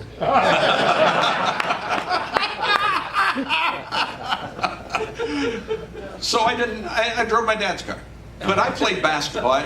If you lived in Indiana and you didn't play basketball, people will look at you like, whoa, this kid. There's something wrong with him. Something's wrong with him, yeah. Mm-hmm. Larry He had Bird. to play basketball. Larry Bird, I loved him. I love Larry Bird. Larry Bird. So how do we teach the teachers? How do we get to the coaches? How do we, and you know, I do this Saturday morning show on Sirius XM. He's now become a dear friend. I love him, Rico Petroselli. And we do this baseball nostalgia show Saturday mornings 8 to 10 on Sirius XM. If you have it, it's XM 89, Sirius 209. And he managed a couple years in the minor leagues. He managed at Pawtucket with the Red Sox. He managed with the White Sox. Hawk Harrelson hired him. They're best friends. And Rico managed in the Southern League. He also managed in the Midwest League. And he said the players' parents would come and the kid would not take instruction from Rico Petroselli, who I like to joke when I open the show, between us, Rico Petroselli and I hit 210 home runs in the major leagues. And the kid would get instructed. He wouldn't pay attention to what Rico was saying, but he had to talk to his father if he went into a slump. It's crazy. I worked with a bunch of kids that was having a great time with them, and when we got all done, the kid left the mound. He was feeling great. He was like 14 years old. And I was showing him, how to cushion his elbow on a breaking ball, how to, get in position to unload a fastball, good alignment to home plate, etc. And he liked it, and all this. And then when he got done, you know what I heard his father say? Well, he said, I'm glad you did what he told you to do. He said, but when we get home, you're going to do what I'm telling you to do. And I heard him. And being the patient person that I am, that nothing really bothers me, I let it slide. It's a shame that these kids, I just wish that you could get it out there and the kids would halfway listen. Just halfway listen. But they won't, because, I was on a radio show, and it was when Strasburg was sidelined? Yeah. The postseason? This was like, when Washington shut him down. When Washington shut him down, we went to the playoffs, and I got to pitch that was Strasburg. And they called me and asked me, and I said, well, I know why they did it. I said, I know why they did it, because Scott Boras doesn't want his cash cow to get hurt. I know that. And the guy says, well, we talked to Boras, and Boras said, what does Tommy John know about it? And I said, you're right. I don't know the side that he's on, but I know the baseball side. And I said, if I was on that ball club and they did that to me, I would be so pissed at the ball club, at the general manager, at Scott Boras. I would, because you want to get, the merry-go-round only comes around once. Maybe once, maybe twice. You guys won 14 years in a row. But how many World Series are you guys playing? We played 5 and 1-1. We were 5 and 1-1. 1-4. Yeah, it doesn't go around that many times. But it's just, if you get a chance to win, you better go for it. Now, you don't have to pitch him every 4 days. You don't have to. You can pitch him and then give him an extra day or two. Pitch him extra day or two, and you get him ready for the playoffs and World Series. But it baffled me that I'm just sitting here going, oh my God, I can't believe this. Percentage of little leaguers to getting to the World Series. 1 in 15,000 little leaguers will get a day. A day. In the World Series or big leagues? Big leagues. Yeah. 1 in 15,000 little leaguers will get a day. Not a Mariano career, not a Jeter career, not a Glavine, Maddox, or Smoltz career, Tommy John career. 1 in 15,000. Well, if you think about it, in Little League, there's, throughout the world, there's like 10 million kids between the ages of 8 and 18 or whatever playing baseball. 750 make it to the major leagues. What's the odds? And if you do it, they're infinitesimal. They're so small, I want to talk about injury. Part of this, I said, it was going to be about injury avoidance. You've got a small child, boy, girl, doesn't matter, at 9 years old, loves baseball, throwing the ball.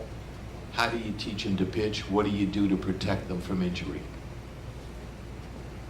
Well, I think, you got to leave him alone and let him throw his natural way. He can't understand pitching mechanics at that particular time. So I think the best thing you can do is what my father did with me. He put on a catcher's glove when we went down to the ballpark and he caught me, and then I just got used to throwing it all the time, and basically that's what we did. I mean, there's no secret to this thing as far as, then I started adding a breaking ball when I was 12 years old. I had a good release on my fastball, so I started spinning a breaking ball. I never had a sore arm, but I think too they're coming out with findings now that if you have a smooth release on your fastball, a very well coordinated smooth release on your fastball, you can start spinning a breaking ball. It doesn't, the fallacy of, well, if you throw a curveball or break, I call it breaking ball. I don't care if you call it a slider or a curve, as long as you got a decent break on a ball, that's all I cared about, but and so you can go ahead and throw those, but I think what's going on is now coaches are calling all the pitches. And so now this young boy has a nice little breaking ball that you want to use every once in a while. You know how many pitches I ever called in the big leagues? None. You know how many pitches were ever called for me when I was pitching in the minor leagues for 10 years? None. Nobody called any pitches for me. I didn't want nobody calling pitches for me. And if I was a big league pitcher, a big league pitcher didn't want a coach calling pitches for him. Nobody knows better than the pitcher how he feels about a particular pitch. All I did when I was pitching or when they were pitching is make your selection, throw it with conviction. And all I cared about was where it ended up. We had a situation one time where I really got pissed off at a coach, one of our own coaches. It was in the '96 World Series when Lyrics hit the home run off Wohlers, right? Remember that? Yeah, me too. Anyway, we were better than the Yankees in '96. That's one team I thought we were better than the Yankees in '96. We were not better in '99. But Wohlers throws a slider, and Lyrics hits a home run. So now he comes to one of our coaches are going, "What the hell are we doing? What's going on?" Now, how do you think Wohlers feels sitting in the corner of the dugout at that particular time of the game? So I stood up and I said, "Hey, Wohl, Daddy." He goes, "Yeah." I said, "Don't you ever second guess yourself on that pitch." I said, "I know if that ball would have been in the dirt, Lyrics would have missed it by 3 feet because he's sitting on 95. And so the other coach goes, "What the hell are we doing? He throws 95 miles an hour. We let him hit a slider. What's going on?" And I got, so anyway, I sat down and here's Bobby Cox understand. The reason why he's in the Hall of Fame is because he understood pitching. He loved pitchers, which is a lot of managers hated pitchers, and they never had any success. Anyway, so Bobby sits down next to me and goes, "Isn't this something, Leo?" I said, "What's that, Bobby?" Now I'm pissed. I said, "What's that?" I'm pissed at the coach, not at Wohlers. I said, "What's that, Bobby?" He goes, "You got a pitcher out there that throws a 95-mile-an-hour fastball." He says, "And he keeps throwing them." He said, "And somebody hits one." That same person's going to say, "Well, you got to mix them up a little bit. Got to mix in something else." He said, "Then you mix in something else." He said, "And they hit it out." And he goes, "Well, what the hell are we doing? You can't win." So that, but anyway, I don't know how I got off on that. You bring up a great point, because the narrative that I've heard for 20 years since that night, and I was in the ballpark when it happened, was Wohlers threw his second best pitch. Yeah, right. If the pitch would have not been his second, it would have been a great pitch if he just lowered it a little bit. Right. Yeah. He'd have missed it by 3 feet. Right. Because he was jacked up for the gas. Well, come on. Everybody has the answer after the fact. I only met one pitcher in the game of baseball that had the answer before the fact. Maddox. Yes, sir. Maddox. He was amazing. He got a guy out in the second inning, and he'd look at me and he'd say, "Hey, Leo, that hitter comes up in the 7th, and the tying runs at the plate. He has no chance." He used to tell me that all the time. You don't remember this, but there was a Vero Beach, and it's a funny story, but a long story. We're all funny. You let me come out and stand next to you and watch him warm up right there. Right. I had never had that experience before or since, and I will never forget it. And it was unbelievable. Right. Just watching you talk about repeating deliveries, it was over and over and over again, like Rick said. Unbelievable. If you watch his film, that foot hits, boom, his arms in position, ready to go. Hit Glavine was the same way. That's why they had a long career. But this guy did throw the ball through a wall. You didn't. You didn't. I threw it through the wall after they hit it. Yeah. I used to think I could. I was fooling myself. Well, but the story goes, Tommy Glavine threw harder when he was in Billerica, Massachusetts as a kid than he did when he was making his way through the minor leagues, and he came up to the major leagues when Atlanta stunk, and they didn't send him out. They let him get his brains beat out, and then look at what happened. The guy goes out and wins 305 games.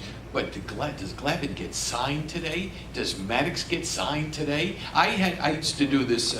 I did writing this column, and I wrote for Tomahawk, the Braves thing, and it was called 20 Questions. And so I'm interviewing Maddux, and I'll never forget this. First year in the minor leagues, he goes, Pikesville, Kentucky, with the Cubs, quote, brain dead heaver. I never forgot that. He said he was a brain dead heaver. Yeah. He doesn't get signed today. Right. Whitey Ford doesn't get signed today. Yeah. It's all about Tommy velocity. John doesn't get Tommy signed. John doesn't get signed today. It's all about how hard you can throw now. And you know, the relievers are certainly getting abused now. If you're a setup guy in the major leagues now, all they want you to do is throw for a year, then they throw you out the door and bring in somebody else. You know, I was looking at this, killing time at the airport today, and I was looking at a bunch of box scores. Now, when Rick and I were coaching, you'd see 1, 2, or maybe 3 pitchers for each team. You know that on average, checked it all out. Major league teams have gone through a total of 22 pitchers so far at the All-Star break. 22. Right. And that's every team. The only one that was 35 to 40. Houston. They need 35 to 40 pitchers now to go through. But they think they need 35 to 40 pitchers to go through a season. Right. I told Charles one time my goal was to get through a whole season without changing one pitcher on the staff. And he goes, "That's impossible." I said, "Well, I don't think it is. You know, I don't think it is." And I really didn't think it was. We came close a couple times, you know, where we used maybe 14 pitchers all year total. Of course, it was a 10 or 11 man staff then. Tommy, when you started, it was 9 pitchers on a team, maybe 10. 10. And you had 4 starters. Right. Except when I went to the White Sox had 5 starters. Al Lopez liked the 5th starter. And I was the guy that would go to the bullpen in between starts. Now, when I pitched, we threw batting practice in between starts. And when I coached and I managed and this, I would tell the guys, I said, look, when you get 2-0, you got a guy, throw him a BP fastball. What's a BP fastball? I said, oh, you guys don't throw BP anymore, do you? And we threw batting practice. Sandy Koufax threw batting practice on a 4-man staff. Second day, they're out there throwing batting practice. But where are the pitchers on the bench watching the other team take batting practice like Tom Seaver used to do? But now you can do it in a video room and watch it from. You really can watch a lot of batting practice, and it's a better place to watch it because you can see a lot. And the other thing I think about is this: the lack of arms on the field beyond the pitchers. Everybody going first to third, everybody going second to home, because how many outfielders? Nobody throws. No. Nobody throws. No, I went down to a couple games last year in Atlanta. You know who led the league in Tommy John surgeries after 2005, my last year there? Who led the league in Tommy John surgeries in the last 10 years? The Atlanta Braves. You know why? They shit-canned my programs for some reason. You know, I think one of the problems that everybody's trying to find a solution for, I think it's over the last 5 or 6 years, over 50% of starting pitchers on opening day will go on a disabled list for an average of over two plus months a year. You know, so now when you're looking at that, this is over 50% every year. Wow. And I think, you know, the years I was only in Oakland for like 6 years, but our kids did the same thing. They all made all their starts. Those 3 guys were good. Yeah, we didn't have any injuries when those guys were there. You know, but I think because of the injuries are so rampant, everybody's trying to figure out what's a solution for it, and in their efforts to find a solution, may be promoting a bigger problem than they are like really coming up with the solution. And I think it'll come to a middle ground at some point, you know, which I think things always do. You know, again, when I go back to like the years in Oakland, you know, when Billy Beane said, look, we're going to do all this statistical analysis and statistical probabilities, you know, that was all brand new. And if you're going to be part of that program, that's what you're going to be part of, you know. And so we started looking at every piece of data that you can possibly look at. And we fell into some really interesting things, for example, outside of pitching. But one of the things that we looked at was the fact that your winning percentage as it relates to total batters faced in a game. So if you face 27 guys, you're going to win every game. You know, you go 28, 29, 30, 30, you keep going down. Once you get to 38, you win just over 60% of your games. It's changed a little bit now because of some things that have happened in the last few years. But if you get to the 39th total batter face, your winning percentage drops 20 points. It's the biggest drop off of all. And I think one of the biggest reasons is the fact that in the past, that's your 3-hole hitter coming up for the 5th time. Now what you've looked at now over the last 3 or 4 years, most teams are putting together lineups and putting their 3-hole hitter and they're hitting them second. Like Judge. They're all hitting second. Statistically, your best hitter should hit first. Next best hitter, because he's going to come to bat. He's going to come to bat more times. You want your best hitter to come to bat the most times in a ball game, statistically speaking. And the other thing, you guys didn't steal, did you? No. Oh, stolen base doesn't win ball games, unless it's a bunt. Right, they're gone. A bunt is an out. If you bunt 3 times in a ball game, you come to bat 1 inning less, and your chances of winning are less. I worked for a guy in the Expo organization, Dave Huppert, and he managed I don't know how many years, never bunted 1 time, ever. Wow. Ever bunted. He said, I don't want to waste an out. Let me ask you guys a question. Why don't more people take advantage of the shift and go opposite way? Well, we can go to midnight with that. It's called... You know the kind of numbers that I don't know. Maybe I thought maybe you had something there that would be... No, I'm totally agreeing. I don't know. I totally it's agree with called you. right here, it's called testicle testosterone. Right. That's what it is. Well, You want to go, I'll knock it down your throat. You'd have 200 strikeouts an inning if you pitched now. But no, Because they don't alter their swings. No. 2 strikes, they don't alter their swings. And now you see graphics of the pitchers who come into the game and how many of them have more strikeouts than innings pitched. That was a rarity. That might be 1 guy on the staff. Right. And now it's 4 or 5 guys. Robertson and Betances and Chapman and all these guys have more strikeouts than innings pitched because these are the dumbest guys in the world at bat. Well, I mean, when I was a director of pitching development for the Orioles for the last 5 years before, I haven't been for the last 2 years. But you watch batting practice and all through the minor leagues, you never see what we used to see back when we were coaching early on. Of Bunts? Yeah, or you come out at 2 o'clock in the afternoon, you got 1 of 2 guys in your lineup are bunting for half an hour for bunt base hits. Right. Now, you never see that. You don't see like the first round hit every ball the other way. None of that's done anymore. And I think, the Tony Gwynns, I was just going to say that. the Boggs. You guys watch Tony Gwynn take batting practice. I used to watch it all the time, and I would count how many hits would actually happen in a game. I saw him go 8 for 8 in 1 round, where they would actually be base hits, because I always like to go out and watch batting practice. Most guys that go, 2 for 10, 3 for 9, I check out and say, well, that would have been a hit in the game. That's not. Tony Gwynn was getting a base almost every time he took a swing and hit the ball. When I was a guest instructor for the Yankees, and Boggs was on the team, I'm down there watching, and it was his first spring training batting. His hits were in the screen of the batting cage over here. This is Wade Boggs. So when he got done, I said, ask him. I said, ask you a question. Sure. He said, I wanted to track the ball longer, see it longer, and put the bat on the ball. Then the next time up, he hit the ball to left field. The next time up, he hit it to center.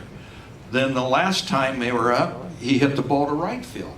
He said, but if I start out getting the ball to right field, I'll start pulling off the ball. And that made total sense to me. But to that point, when I again growing up in a Pirate family, playing pepper with Clemente and Willie Starter and all these guys, you'd have 5, 6 guys playing pepper. They'd go like boom, boom, boom, boom, boom. Then they'd go back down the other line. one after the next, after the next, after the next, because they had that kind of back control. And the other point I want to bring up, because we both have talked about all three of us have talked about the fastball down and away. One of the things that we would do with our young pitchers, we would set the tee down and away at the very bottom of the strike zone, put it on the outside corner. We'd get all the pitchers over, and we'd bring a couple of our best hitters over and said, look, take an honest approach of this. Not like just run out there like it's on the tee. Take an honest approach and let's see what you can do with this pitch. 0 off the tee. I mean, nobody's driving a ball in the gap off the tee. They can't do it. How the heck are you going to do it when it's moving? When I was at AAA, Eddie Matthews was, he's a roving hitting instructor. Great player. That bottle of water that he had in his cup was basically vodka. And so he got out to the ballpark one day, and we had one of our hitters behind home plate. And he was out there by himself with working on the tee, and Eddie goes, "Boy, what are you trying to do?" He goes, "Well, I'm trying to learn how to hit the down and away strike." Eddie goes over and gets the ball off the tee, gets the tee, goes, "Get this thing the hell out of here." He goes, "What do you mean?" He goes, "If a pitcher threw a down and away strike every time," he said, "there would be no game of baseball." He said, "Put it somewhere where you can actually hit it in a game." And he looked at me and goes,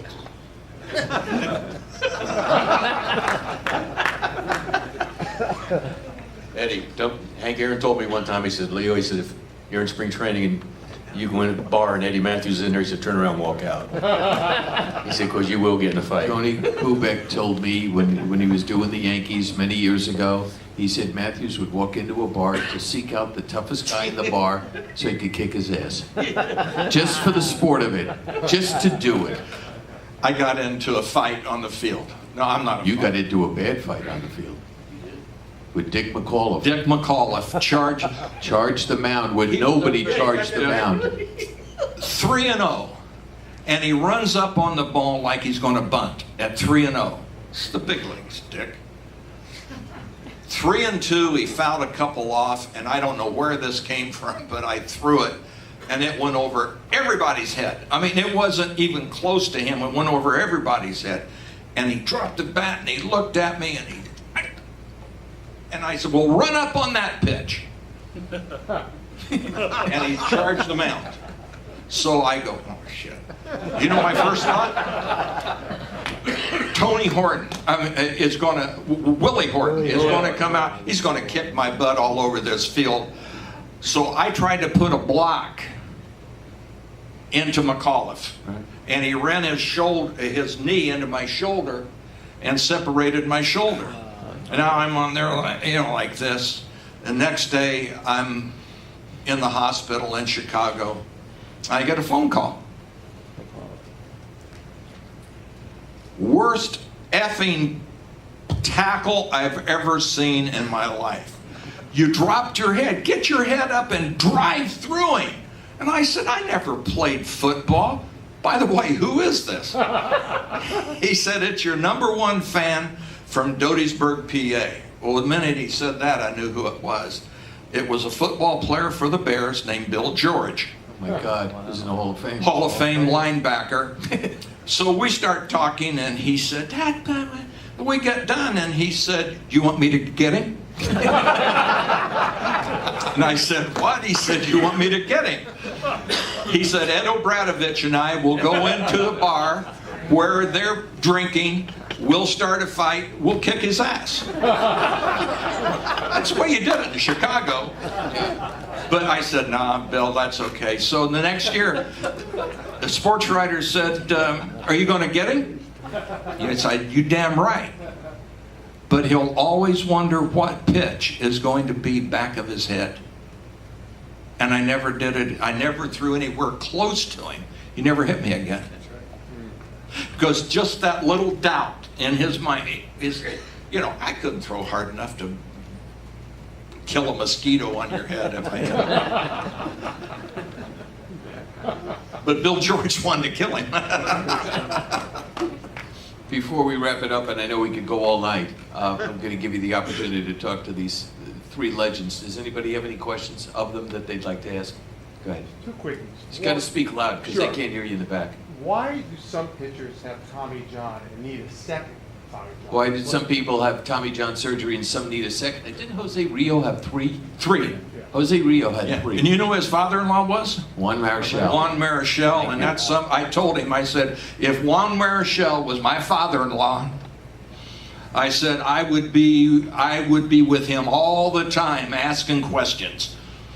So it's like, why do some guys need 2 Tommy Johns? I have no idea. Rick? Well, I had a conversation actually with Dr. Fleisig just the other day, knowing that I was going to come here on a panel and ask him some of those questions myself. One of the biggest reasons is the fact that there's more Tommy John surgeries than ever, so the chance of having a second one becomes greater. Number 2, the fact that it's happening younger and younger and younger. So instead of getting it at 25, how old were you, Tommy?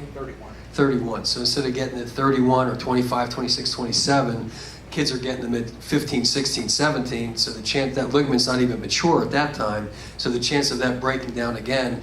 And the last reason is the fact that they come back and pitch with the same deliveries, the same flawed mechanics that they had before the first one. Right. You know, so you can take a look. Strasburg's a little bit better, but if you slow Strasburg down with foot contact, he's still down in here a whole lot of times. Any other questions? Rick, something that you said before, I guess it got me curious. You said that the data today backs everything that you guys did before. So then why is it that they're not consulting you guys more often to try to fix things or maybe try to make things better? And I guess with the whole thing where, I guess Leo, you mentioned it, you used to use maybe 3 or 4 pitches a game, now you're using 7, 8, maybe more pitches. Can you repeat his question so they can hear it in the back? No, you do. So the first part of the question again was, The the data is confirming that a lot of the old school thinking and old school habits are still prevalent now that we have the data. And the second part of your question was? Why not consult you guys? Why not consult us? Well, that's a good question. I think the main reason, I think Leo alluded to it earlier on, is the fact that everything is in-house right now. I mean, so when you take a look at what teams are doing, I mean, they're bringing in their own IBM programmers and whatnot. They don't want to share what anybody else is doing. A lot of the teams now are bringing in their own biomechanic lab. The Houston Astros have a guy from NASA doing analytics. Right. Not that it's rocket science, but I guess you could go to the moon with NASA. Well, you know what's funny? Johnny Singh was in the same boat that we are now. When I come under his tutelage, and then he was in the minor leagues. What was he doing in the minor leagues? I mean, you know, he should have been in the big league somewhere as a big league pitching coach, but people fear his knowledge. The managers that were in charge of Johnny feared his knowledge because he was smarter than any manager that he was ever with, basically. It's amazing how many jobs he had. He turned Whitey Ford into a 25-game winner in '61. They got rid of him. He went to the Minnesota Twins. Mudcat He was Grant, with Mudcat and Jim Cotton, those guys. They went to the World Series in '65. Right. Then he goes, and then he goes to the Tigers with McClain and Lolich, and they win. And then he goes to Atlanta and he helps all your young pitchers. He went to the White Sox. Went to the White Sox. He had Got what he 220 traded. Oh, he did? He did? Yeah. Oh, I didn't know that. Yeah. I thought he would like you, the way you could sink it and change speeds. I didn't buy into him. Oh, you didn't? No, Oh. I didn't buy into him until I had my surgery. Oh, okay. And then I said, Jesus, what he was saying then. I pitched on 2 days rest, on 4 starts. Wow. 4 starts. Day, 2 off, pitch. 2 off, pitch. And I said, why am I doing this? He said, well, I want your arm to get tired and the ball will sink. And my arm not tired. I said, well, I found a way to get my arm tired. I did yard work. I did. One day we're playing the Braves, and I did trimming with the hedge trimmer like this, and I go, I can't lift my arm. I said, oh, what am I going to do? Oh, shit. So I go to the ballpark at Dodger Stadium, and I tell Bill Bueller, I said, Bill, my arm's not so, it's just tired. I told him what I did. I went out, I had the best sinker I've ever had in my life because I couldn't overthrow. I couldn't overthrow. You mentioned what your life would have been like if Roland Heeman hadn't traded you for Richie Allen from the White Sox to the The Dodgers. White Sox, I'll tell you, when he traded me, the White Sox radio was in a guy's basement on an FM station that you could not get the broadcast at White Sox Park. The year after Dick Allen had the MVP year, they were on WBBM getting huge sums of money. We had 1977, after I beat Carlton in the pouring down rain, we have a dinner party at Lasorda's Brothers Italian Restaurant in Norristown, PA. And everybody's toasting, you know, and all this, and this little guy with a head about this big, he got the biggest head. He looks like he's from outer space. He really does. And he said, I think you guys should toast me. He said, I probably did more to win this pennant than anybody here. And everybody's going, who is this guy? Who is this guy? He said, by the way, I'm Roland Heeman, general manager of the White Sox, and I'm the guy that traded Tommy John to the Dodgers. And they gave him a standing ovation. But it is, if, you know, it would just... But it got you to Dr. Job. Well, yeah, I would hate to have had... You know who our doctor was with the White Sox? He was a gynecologist, I swear to God. And some of our pitchers needed it more than they needed an orthopedic.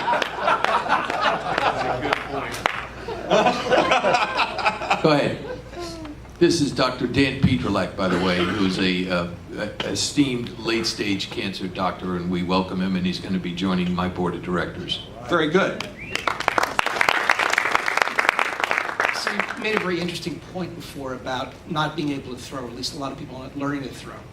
My question is, Travis d'Arnaud of the Mets just had Tommy John surgery as well. Is the rate of surgery in non-pitchers going up, especially with catchers? Yep, they may not learn to throw properly. I think Molotov. I think Paul was the first non-pitcher. Yeah. But, you know, if you think about it, shortstops,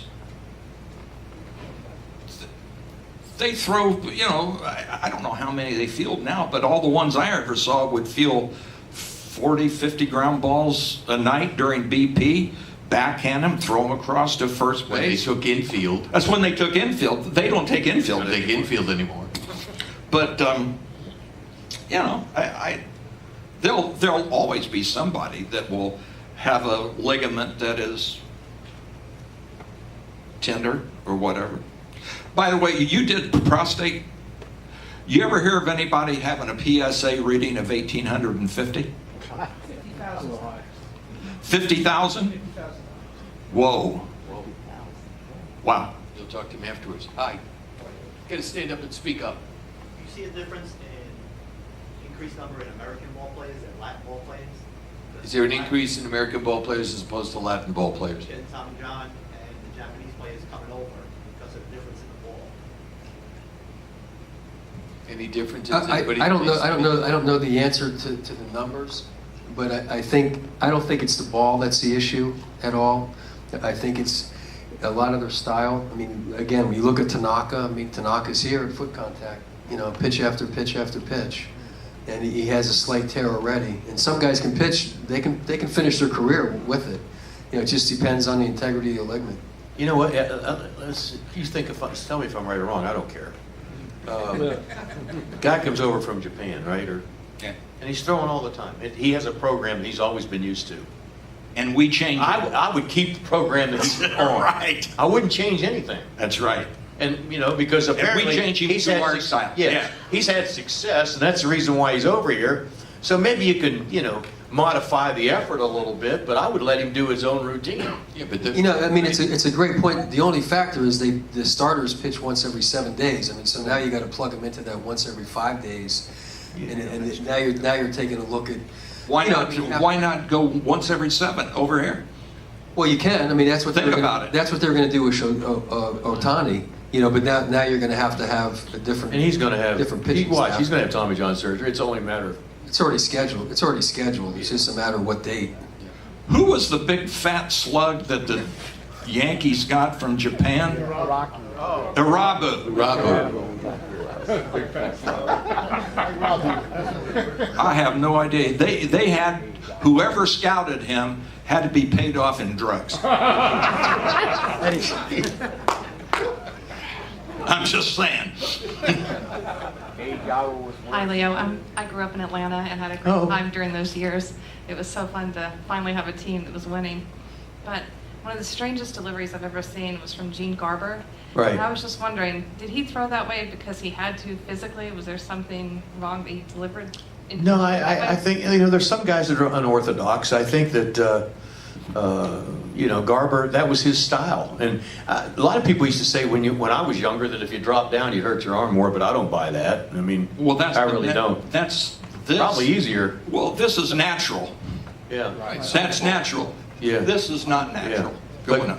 But Garber was quite the competitor. He could also be quite a pain in the butt too, depending on how you used him in certain situations and what's the situation here and what I said here you manage. Eddie.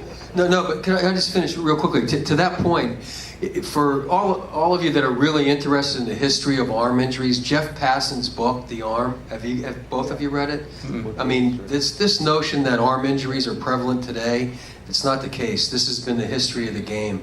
And I can't remember what date it was, but it was fascinating to me. I think it was like 1880 or 1890, somewhere in that range.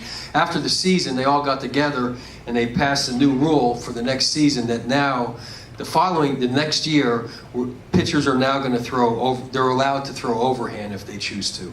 Back when they first started, everybody threw down here. Mm-hmm. Everyone did. Nobody threw. I thought you had to tell them what you were throwing.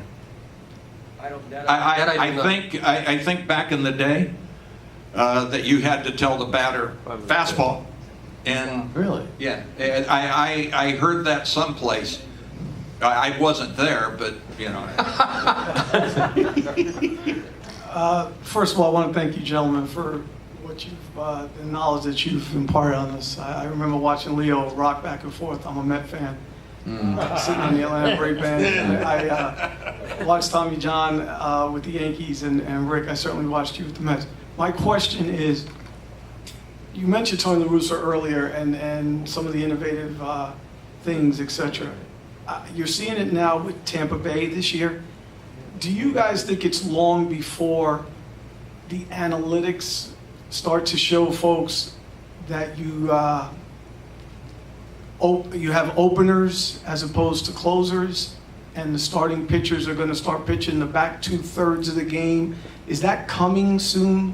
I know Tampa has done it a couple of times this year. Oh, you mean the starter pitched the last 5 innings? Right, because the whole, you don't want to see the lineup, according to today's data, you don't want to see the lineup 3 times, which I think is ridiculous. Leo, I agree with you 100%. What I'm seeing now, it wouldn't surprise me none. Right, so I'm just asking, do you think that that's going to become more prevalent within the next, 5 years? You know what, it all depends on how many people that actually played the game are going to be running it.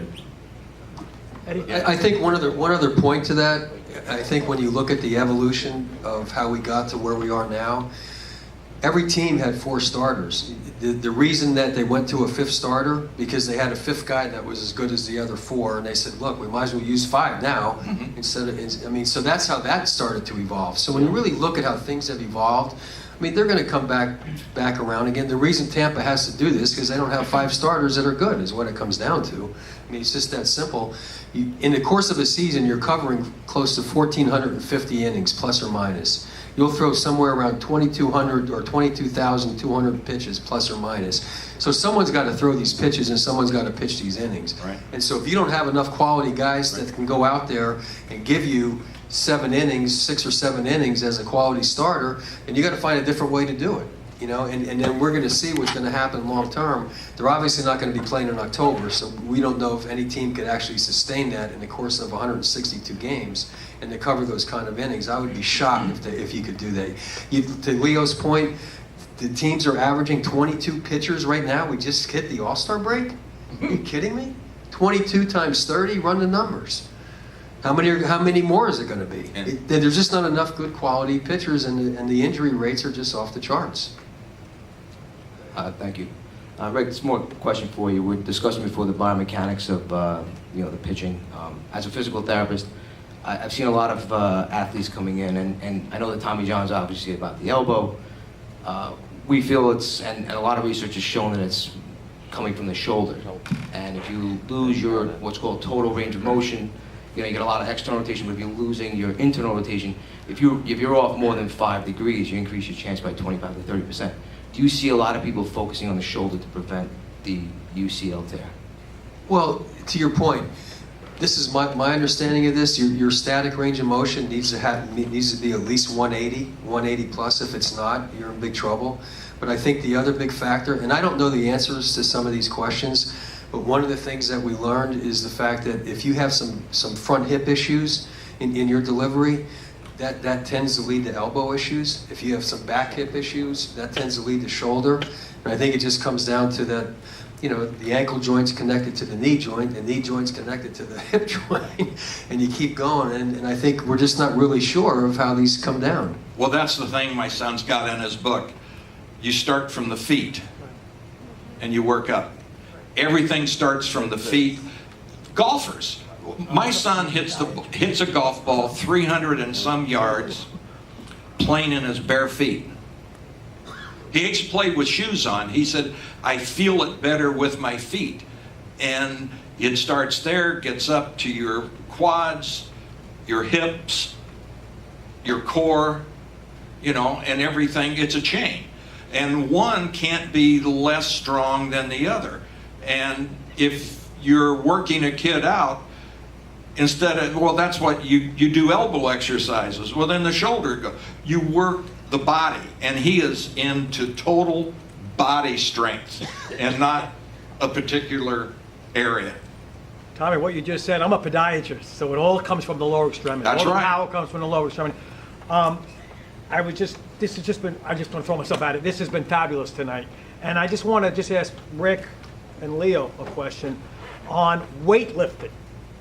Okay, it seems like in your day, probably didn't do much weightlifting. These guys are so muscle-bound. Did you? What is the percentage of, do you think a lot of this upper body weightlifting is putting so much torque? All I can tell you is what our pitchers did. They did their Job exercises with little light balls. That's all they did. You know, they had certain exercises to go through, which Rick knows the exercises, but I saw him, you know, one time Maddox was going into the clubhouse in the 5th inning, and I said, where are you going? He goes, I'm going to go do my Jobs. I said, no, you're going to go get a cheeseburger. That's what the hell you're going to do. But all they did was they did the Jobs, and they did it religiously, you know, like certain ways they laid on the table and all these sorts of things. But I didn't go into the trainer's room. That wasn't my job, and I didn't want any trainers out in the bullpen either. Yeah, I think it's just evolved to Tommy's point, is that, you know, this is like really holistic training right now. It's about range of motion. You know, Vern Gambetta was probably one of the fathers of conditioning for pitchers back in the day. And what he did, he would study the biomechanical analysis, the measurements of what a pitcher actually does, and then get a program that's based on how that body moves. So for example, like to do heavy squats with 2 feet, the pitcher's never on 2 feet. He's on 1 foot and then transfers power to the other foot. It's a whole transfer of power. You know, so it's so much more sports specific. That's probably has really evolved. It's probably way ahead of all the sports right now. Is taking a look at golf fitness training, and you take a look at what these guys are doing now, what the young guys on the tour right now, and Tiger really evolved to all that. But even Glavine back at the back end of his Before career, or after steroids? well, maybe in conjunction or whatever. I'm not going to. I don't think everybody's on steroids. There's probably some guys are, but I think like Glavine at the back end of his career was doing Pilates because he felt like, you know, my core is not strong enough. I'm not flexible enough. You know, so I think it's really evolved, and it's not really about weight training. It's not about lifting as much weight as we can possibly push, but how it works specifically of how your body moves in time and space. I did one exercise. I mean, I did legs, you know, and all this. Mike Marshall showed me the 3-movement deltoid. That's all I did. 5-pound cuff weights, and I would get done with my running, and I would run at 2 o'clock in the afternoon, and when I got done, I would walk out 15 minutes. If you walk out 15, you got to come back 15, so I had to keep doing it. If I stood in one place and did it, I would do maybe 5 minutes and then quit. But I would do probably 300 of these with 5-pound cuff weights, and my shoulder never hurt. It does now because I can't do them. But go ahead. Quick, Jets, thanks very much again. Phenomenal night. But I'm thinking about what Ed said earlier about the All-Star game, all the home runs and launch angles. So I want to ask the three of you to each weigh in on this. So tomorrow we're waving a wand, and the three of you are back in a dugout, and you have to coach to defeat a modern team. Tommy's going to be on the mound, and you're going to pitch to defeat a guy who's not going to change his swing. How are you going to pitch a guy today so that, let's say the Yankee lineup, or, let's pick on them. I'm a Met fan, so let's pick on the Yankees. How do you approach that team? Leo, with your guys down and away, how do you approach, what's your game plan to maybe knock some sense into these teams that just are home run happy? Well, number one, I would never change anything as far as our base of owning the down and away strike. Then number two, then I would adjust to our pitcher's strength, not who we were facing. It's what our pitchers do best. A lot of times I would even make a little something up in our reports. The advanced scouts would come in and say, this guy can handle this guy. Well, and I could look and say, look, Glavin's pitching that day. This guy can't hit a changeup in, out, up, or down. It doesn't really matter. Just to make that up so that they gave Tom whatever I could give the pitcher confidence in. I never told a pitcher, you make sure you don't throw this guy this. You can't say that. But you would keep your base of down and away, then adjust on your pitcher's strength, not who you're facing. Well, the thing I would do is I would go to my strength first time through. If I threw a sinker and you hit it out of the ballpark, you hit it out of the ballpark. I did that to Mark McGuire. Sinker. Home run. Next time, sinker. Home run. Third time up, he's got a guy on first base. I throw the same pitch. And Mark, instead of trying to go to right field, boom, pulls it, 6-4-3. And as he comes across the mound, I walk with him a little bit. I kind of walk with him, and I said, I outdumbed you. And after the game, I beat him 4-2. There's only 2 runs Oakland got. I'm going to my car, and Mark comes off the team bus, and he said, what'd you say? I said, I outdumbed you. I said, you thought because you hit 2 home runs to right field that I was going to change? I'm not that smart. So I face him 10 days later. Up in Oakland, and I go, boom, sinker off the plate, ball 1. Sinker off the plate, ball 2. 2-0, I run a fastball inside, and it jams him. And as he comes back across the mound, I walk with him, and I said, not every time is it going to be out there. And that's how you pitch the guy.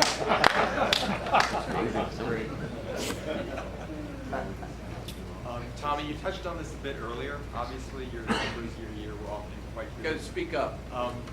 Obviously, your numbers year to year were often very good. You touched on this a bit earlier. Why do you think you weren't chosen for more all-star teams? I don't know. I really don't. I think it was the way I pitched, because I had a couple of, you said I won 164 games post-op. Koufax won 166 in his career. But the guy, sports writer, says, yeah, but Sandy's wins were better than his. I go, what, he getting a Jewish discount? What's going on? Sandy went out to try to win a ball game. I went out to try to win a ball game. He won 166, I won 164. I didn't strike guys out. And I think that's what's keeping me out of the Hall of Fame.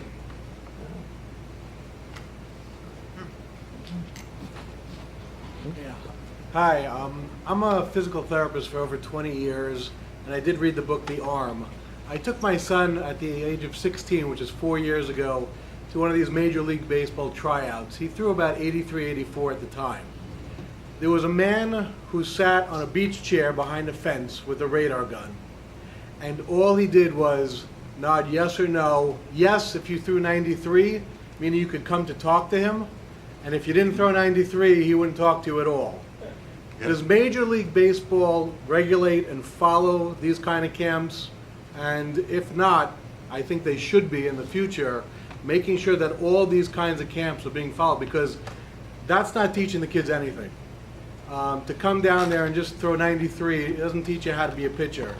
but they should be able to talk to you also on the side and just explain a little bit better about what you should be doing. I don't know if this is going to make you feel any better, but I went to a tryout camp 3 weeks out of high school with the Kansas City Royals, and I threw 98. 49 in and 49 out.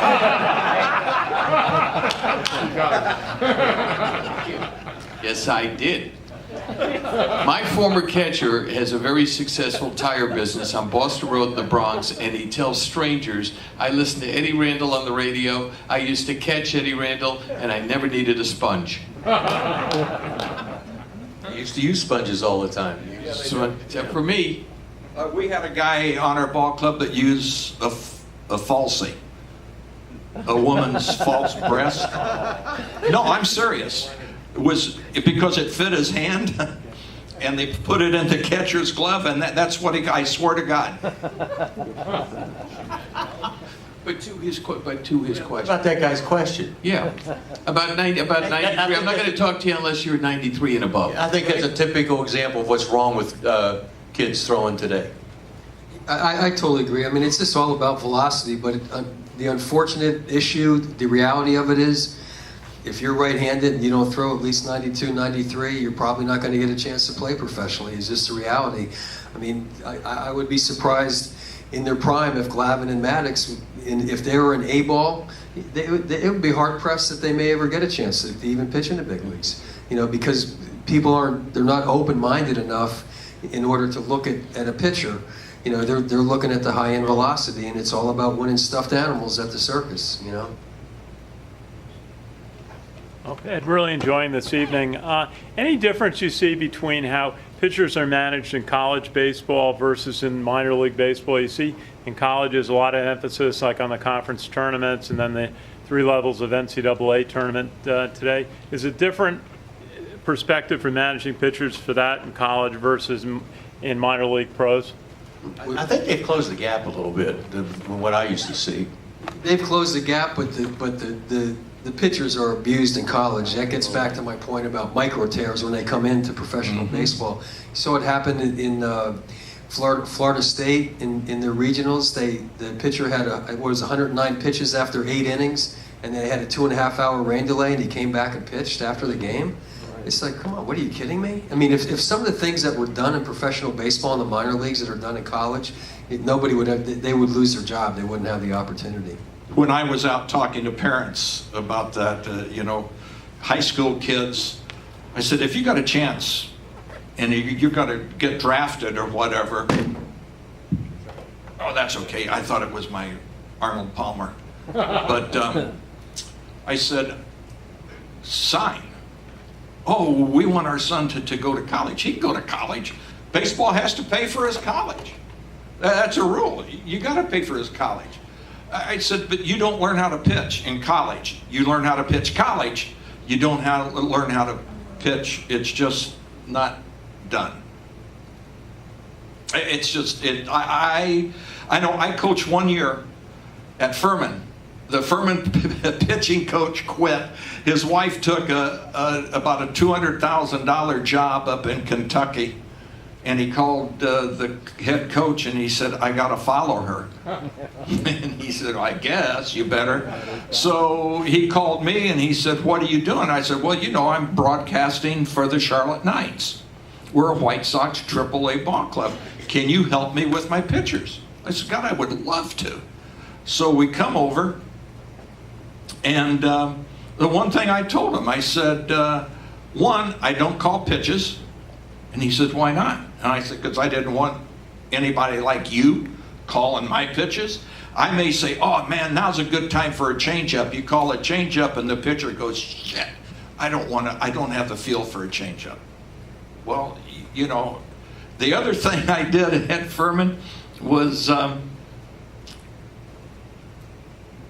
you got 4 pitches. If you got the batter out or hit a home run or whatever, 4 pitches or less, you ran 1 less pole. If it was 5 or more, 1 more pole.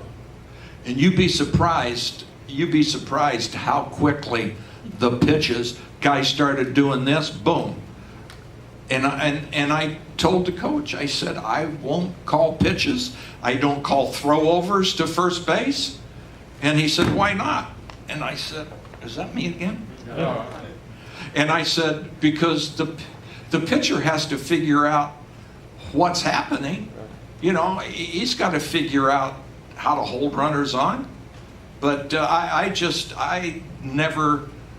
was glad I signed when I did right out of high school, because then I got thrown into the swamp.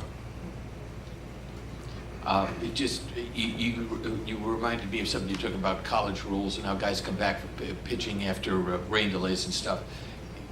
And like, I was a nothing ball player, but I was on the Holy Family Club in the University Heights Little League in the Bronx. And I appreciate the laughter. And none of you big shots hold the University Heights Little League record for strikeouts in a 7-inning game.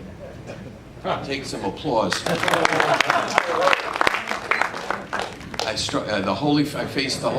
was with the Holy Family Club. I faced the Holy Name Society, and on 8:30 in the morning in Inwood Park, which you can see from the bridge as you're going from Upper Manhattan into Riverdale on the Henry Hudson Parkway, I struck out 16 in a 7-inning game. I don't know why that happened. I got Joe Violandi 3 times, by the way, which was really amazing, but that's not my point. My point is that we played for the championship against Frank Art Furniture, and it was me and Stewie Weinstein. Stewie Weinstein pitching for the Holy Family Club. How about that? Only in New York. I love that.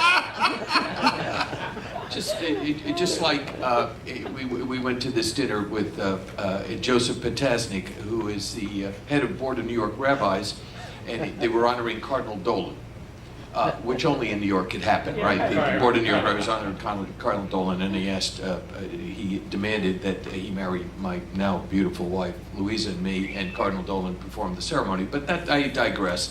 My point is that we had a rule the day we played Frank Art. We had to play a doubleheader. Stewie started the first game. I had to, and he could only throw a certain number of innings. I had to come in and relieve him. We won. And then I had to start the second game, and then Stewie relieved me. And we won that, and we won the championship. And thank God, Tommy Larkin, who used to kill me, I think I got him out that day. Tommy Larkin used to eat my lunch, but those were the kinds of rules that they were back in the day. That's how it was. There was no. You struck out 16 in a 7-inning game. Unbelievable. It was unbelievable. I was laughing on the mound. I couldn't believe that it was me. What am I doing here? You know, I hold the strikeout record at the Terre Haute Federal Prison. 24 in a 9-inning ball game. They asked me to come back if I could stay longer. At the end of my glorious playing career, I played for Nathan's Famous. They had a team in Brooklyn. We played at the parade grounds, and actually we were immigrants because it was me and another guy, Jim Houlihan, and he sat us at the end of the bench. Coach hated us. But on Memorial Day one year, we went to Rikers Island to face the inmates. And guess who gets asked to pitch? You. Thank you. And I'm up there saying novenas that I'm not going to hit anybody. Okay? God help me if they charge the mound. But it was a wonderful experience. We had lunch with them, and then we went out, and I pitched, and I won, and it was a wonderful experience. And I've wasted 5 minutes of your life that you're never going to get back again. Words, for a guy who gets paid to talk, words fail for me to express my gratitude to these 3 good friends of mine who have done this for us tonight. To help raise money for the charity. Again, if you're interested in helping us with the screening of 100,000, please jump onto our website and donate if you can, $5 to $10 a month. We'd be deeply grateful. And as the great Ernie Harwell once said, I think I've done all the damage I can do. Please note, no animals were harmed in the production of this, nor any special effects used. And when all is said and done, there's nothing left to say or do. We'll see you on the radio Sunday morning at 9 o'clock. And We'll be back here September 6th as the Talking Baseball series rolls on. We have commitments from Bernie Williams and Keith Hernandez and Mariano Rivera, and we look forward and we'll be in touch. And again, give them a great round of applause.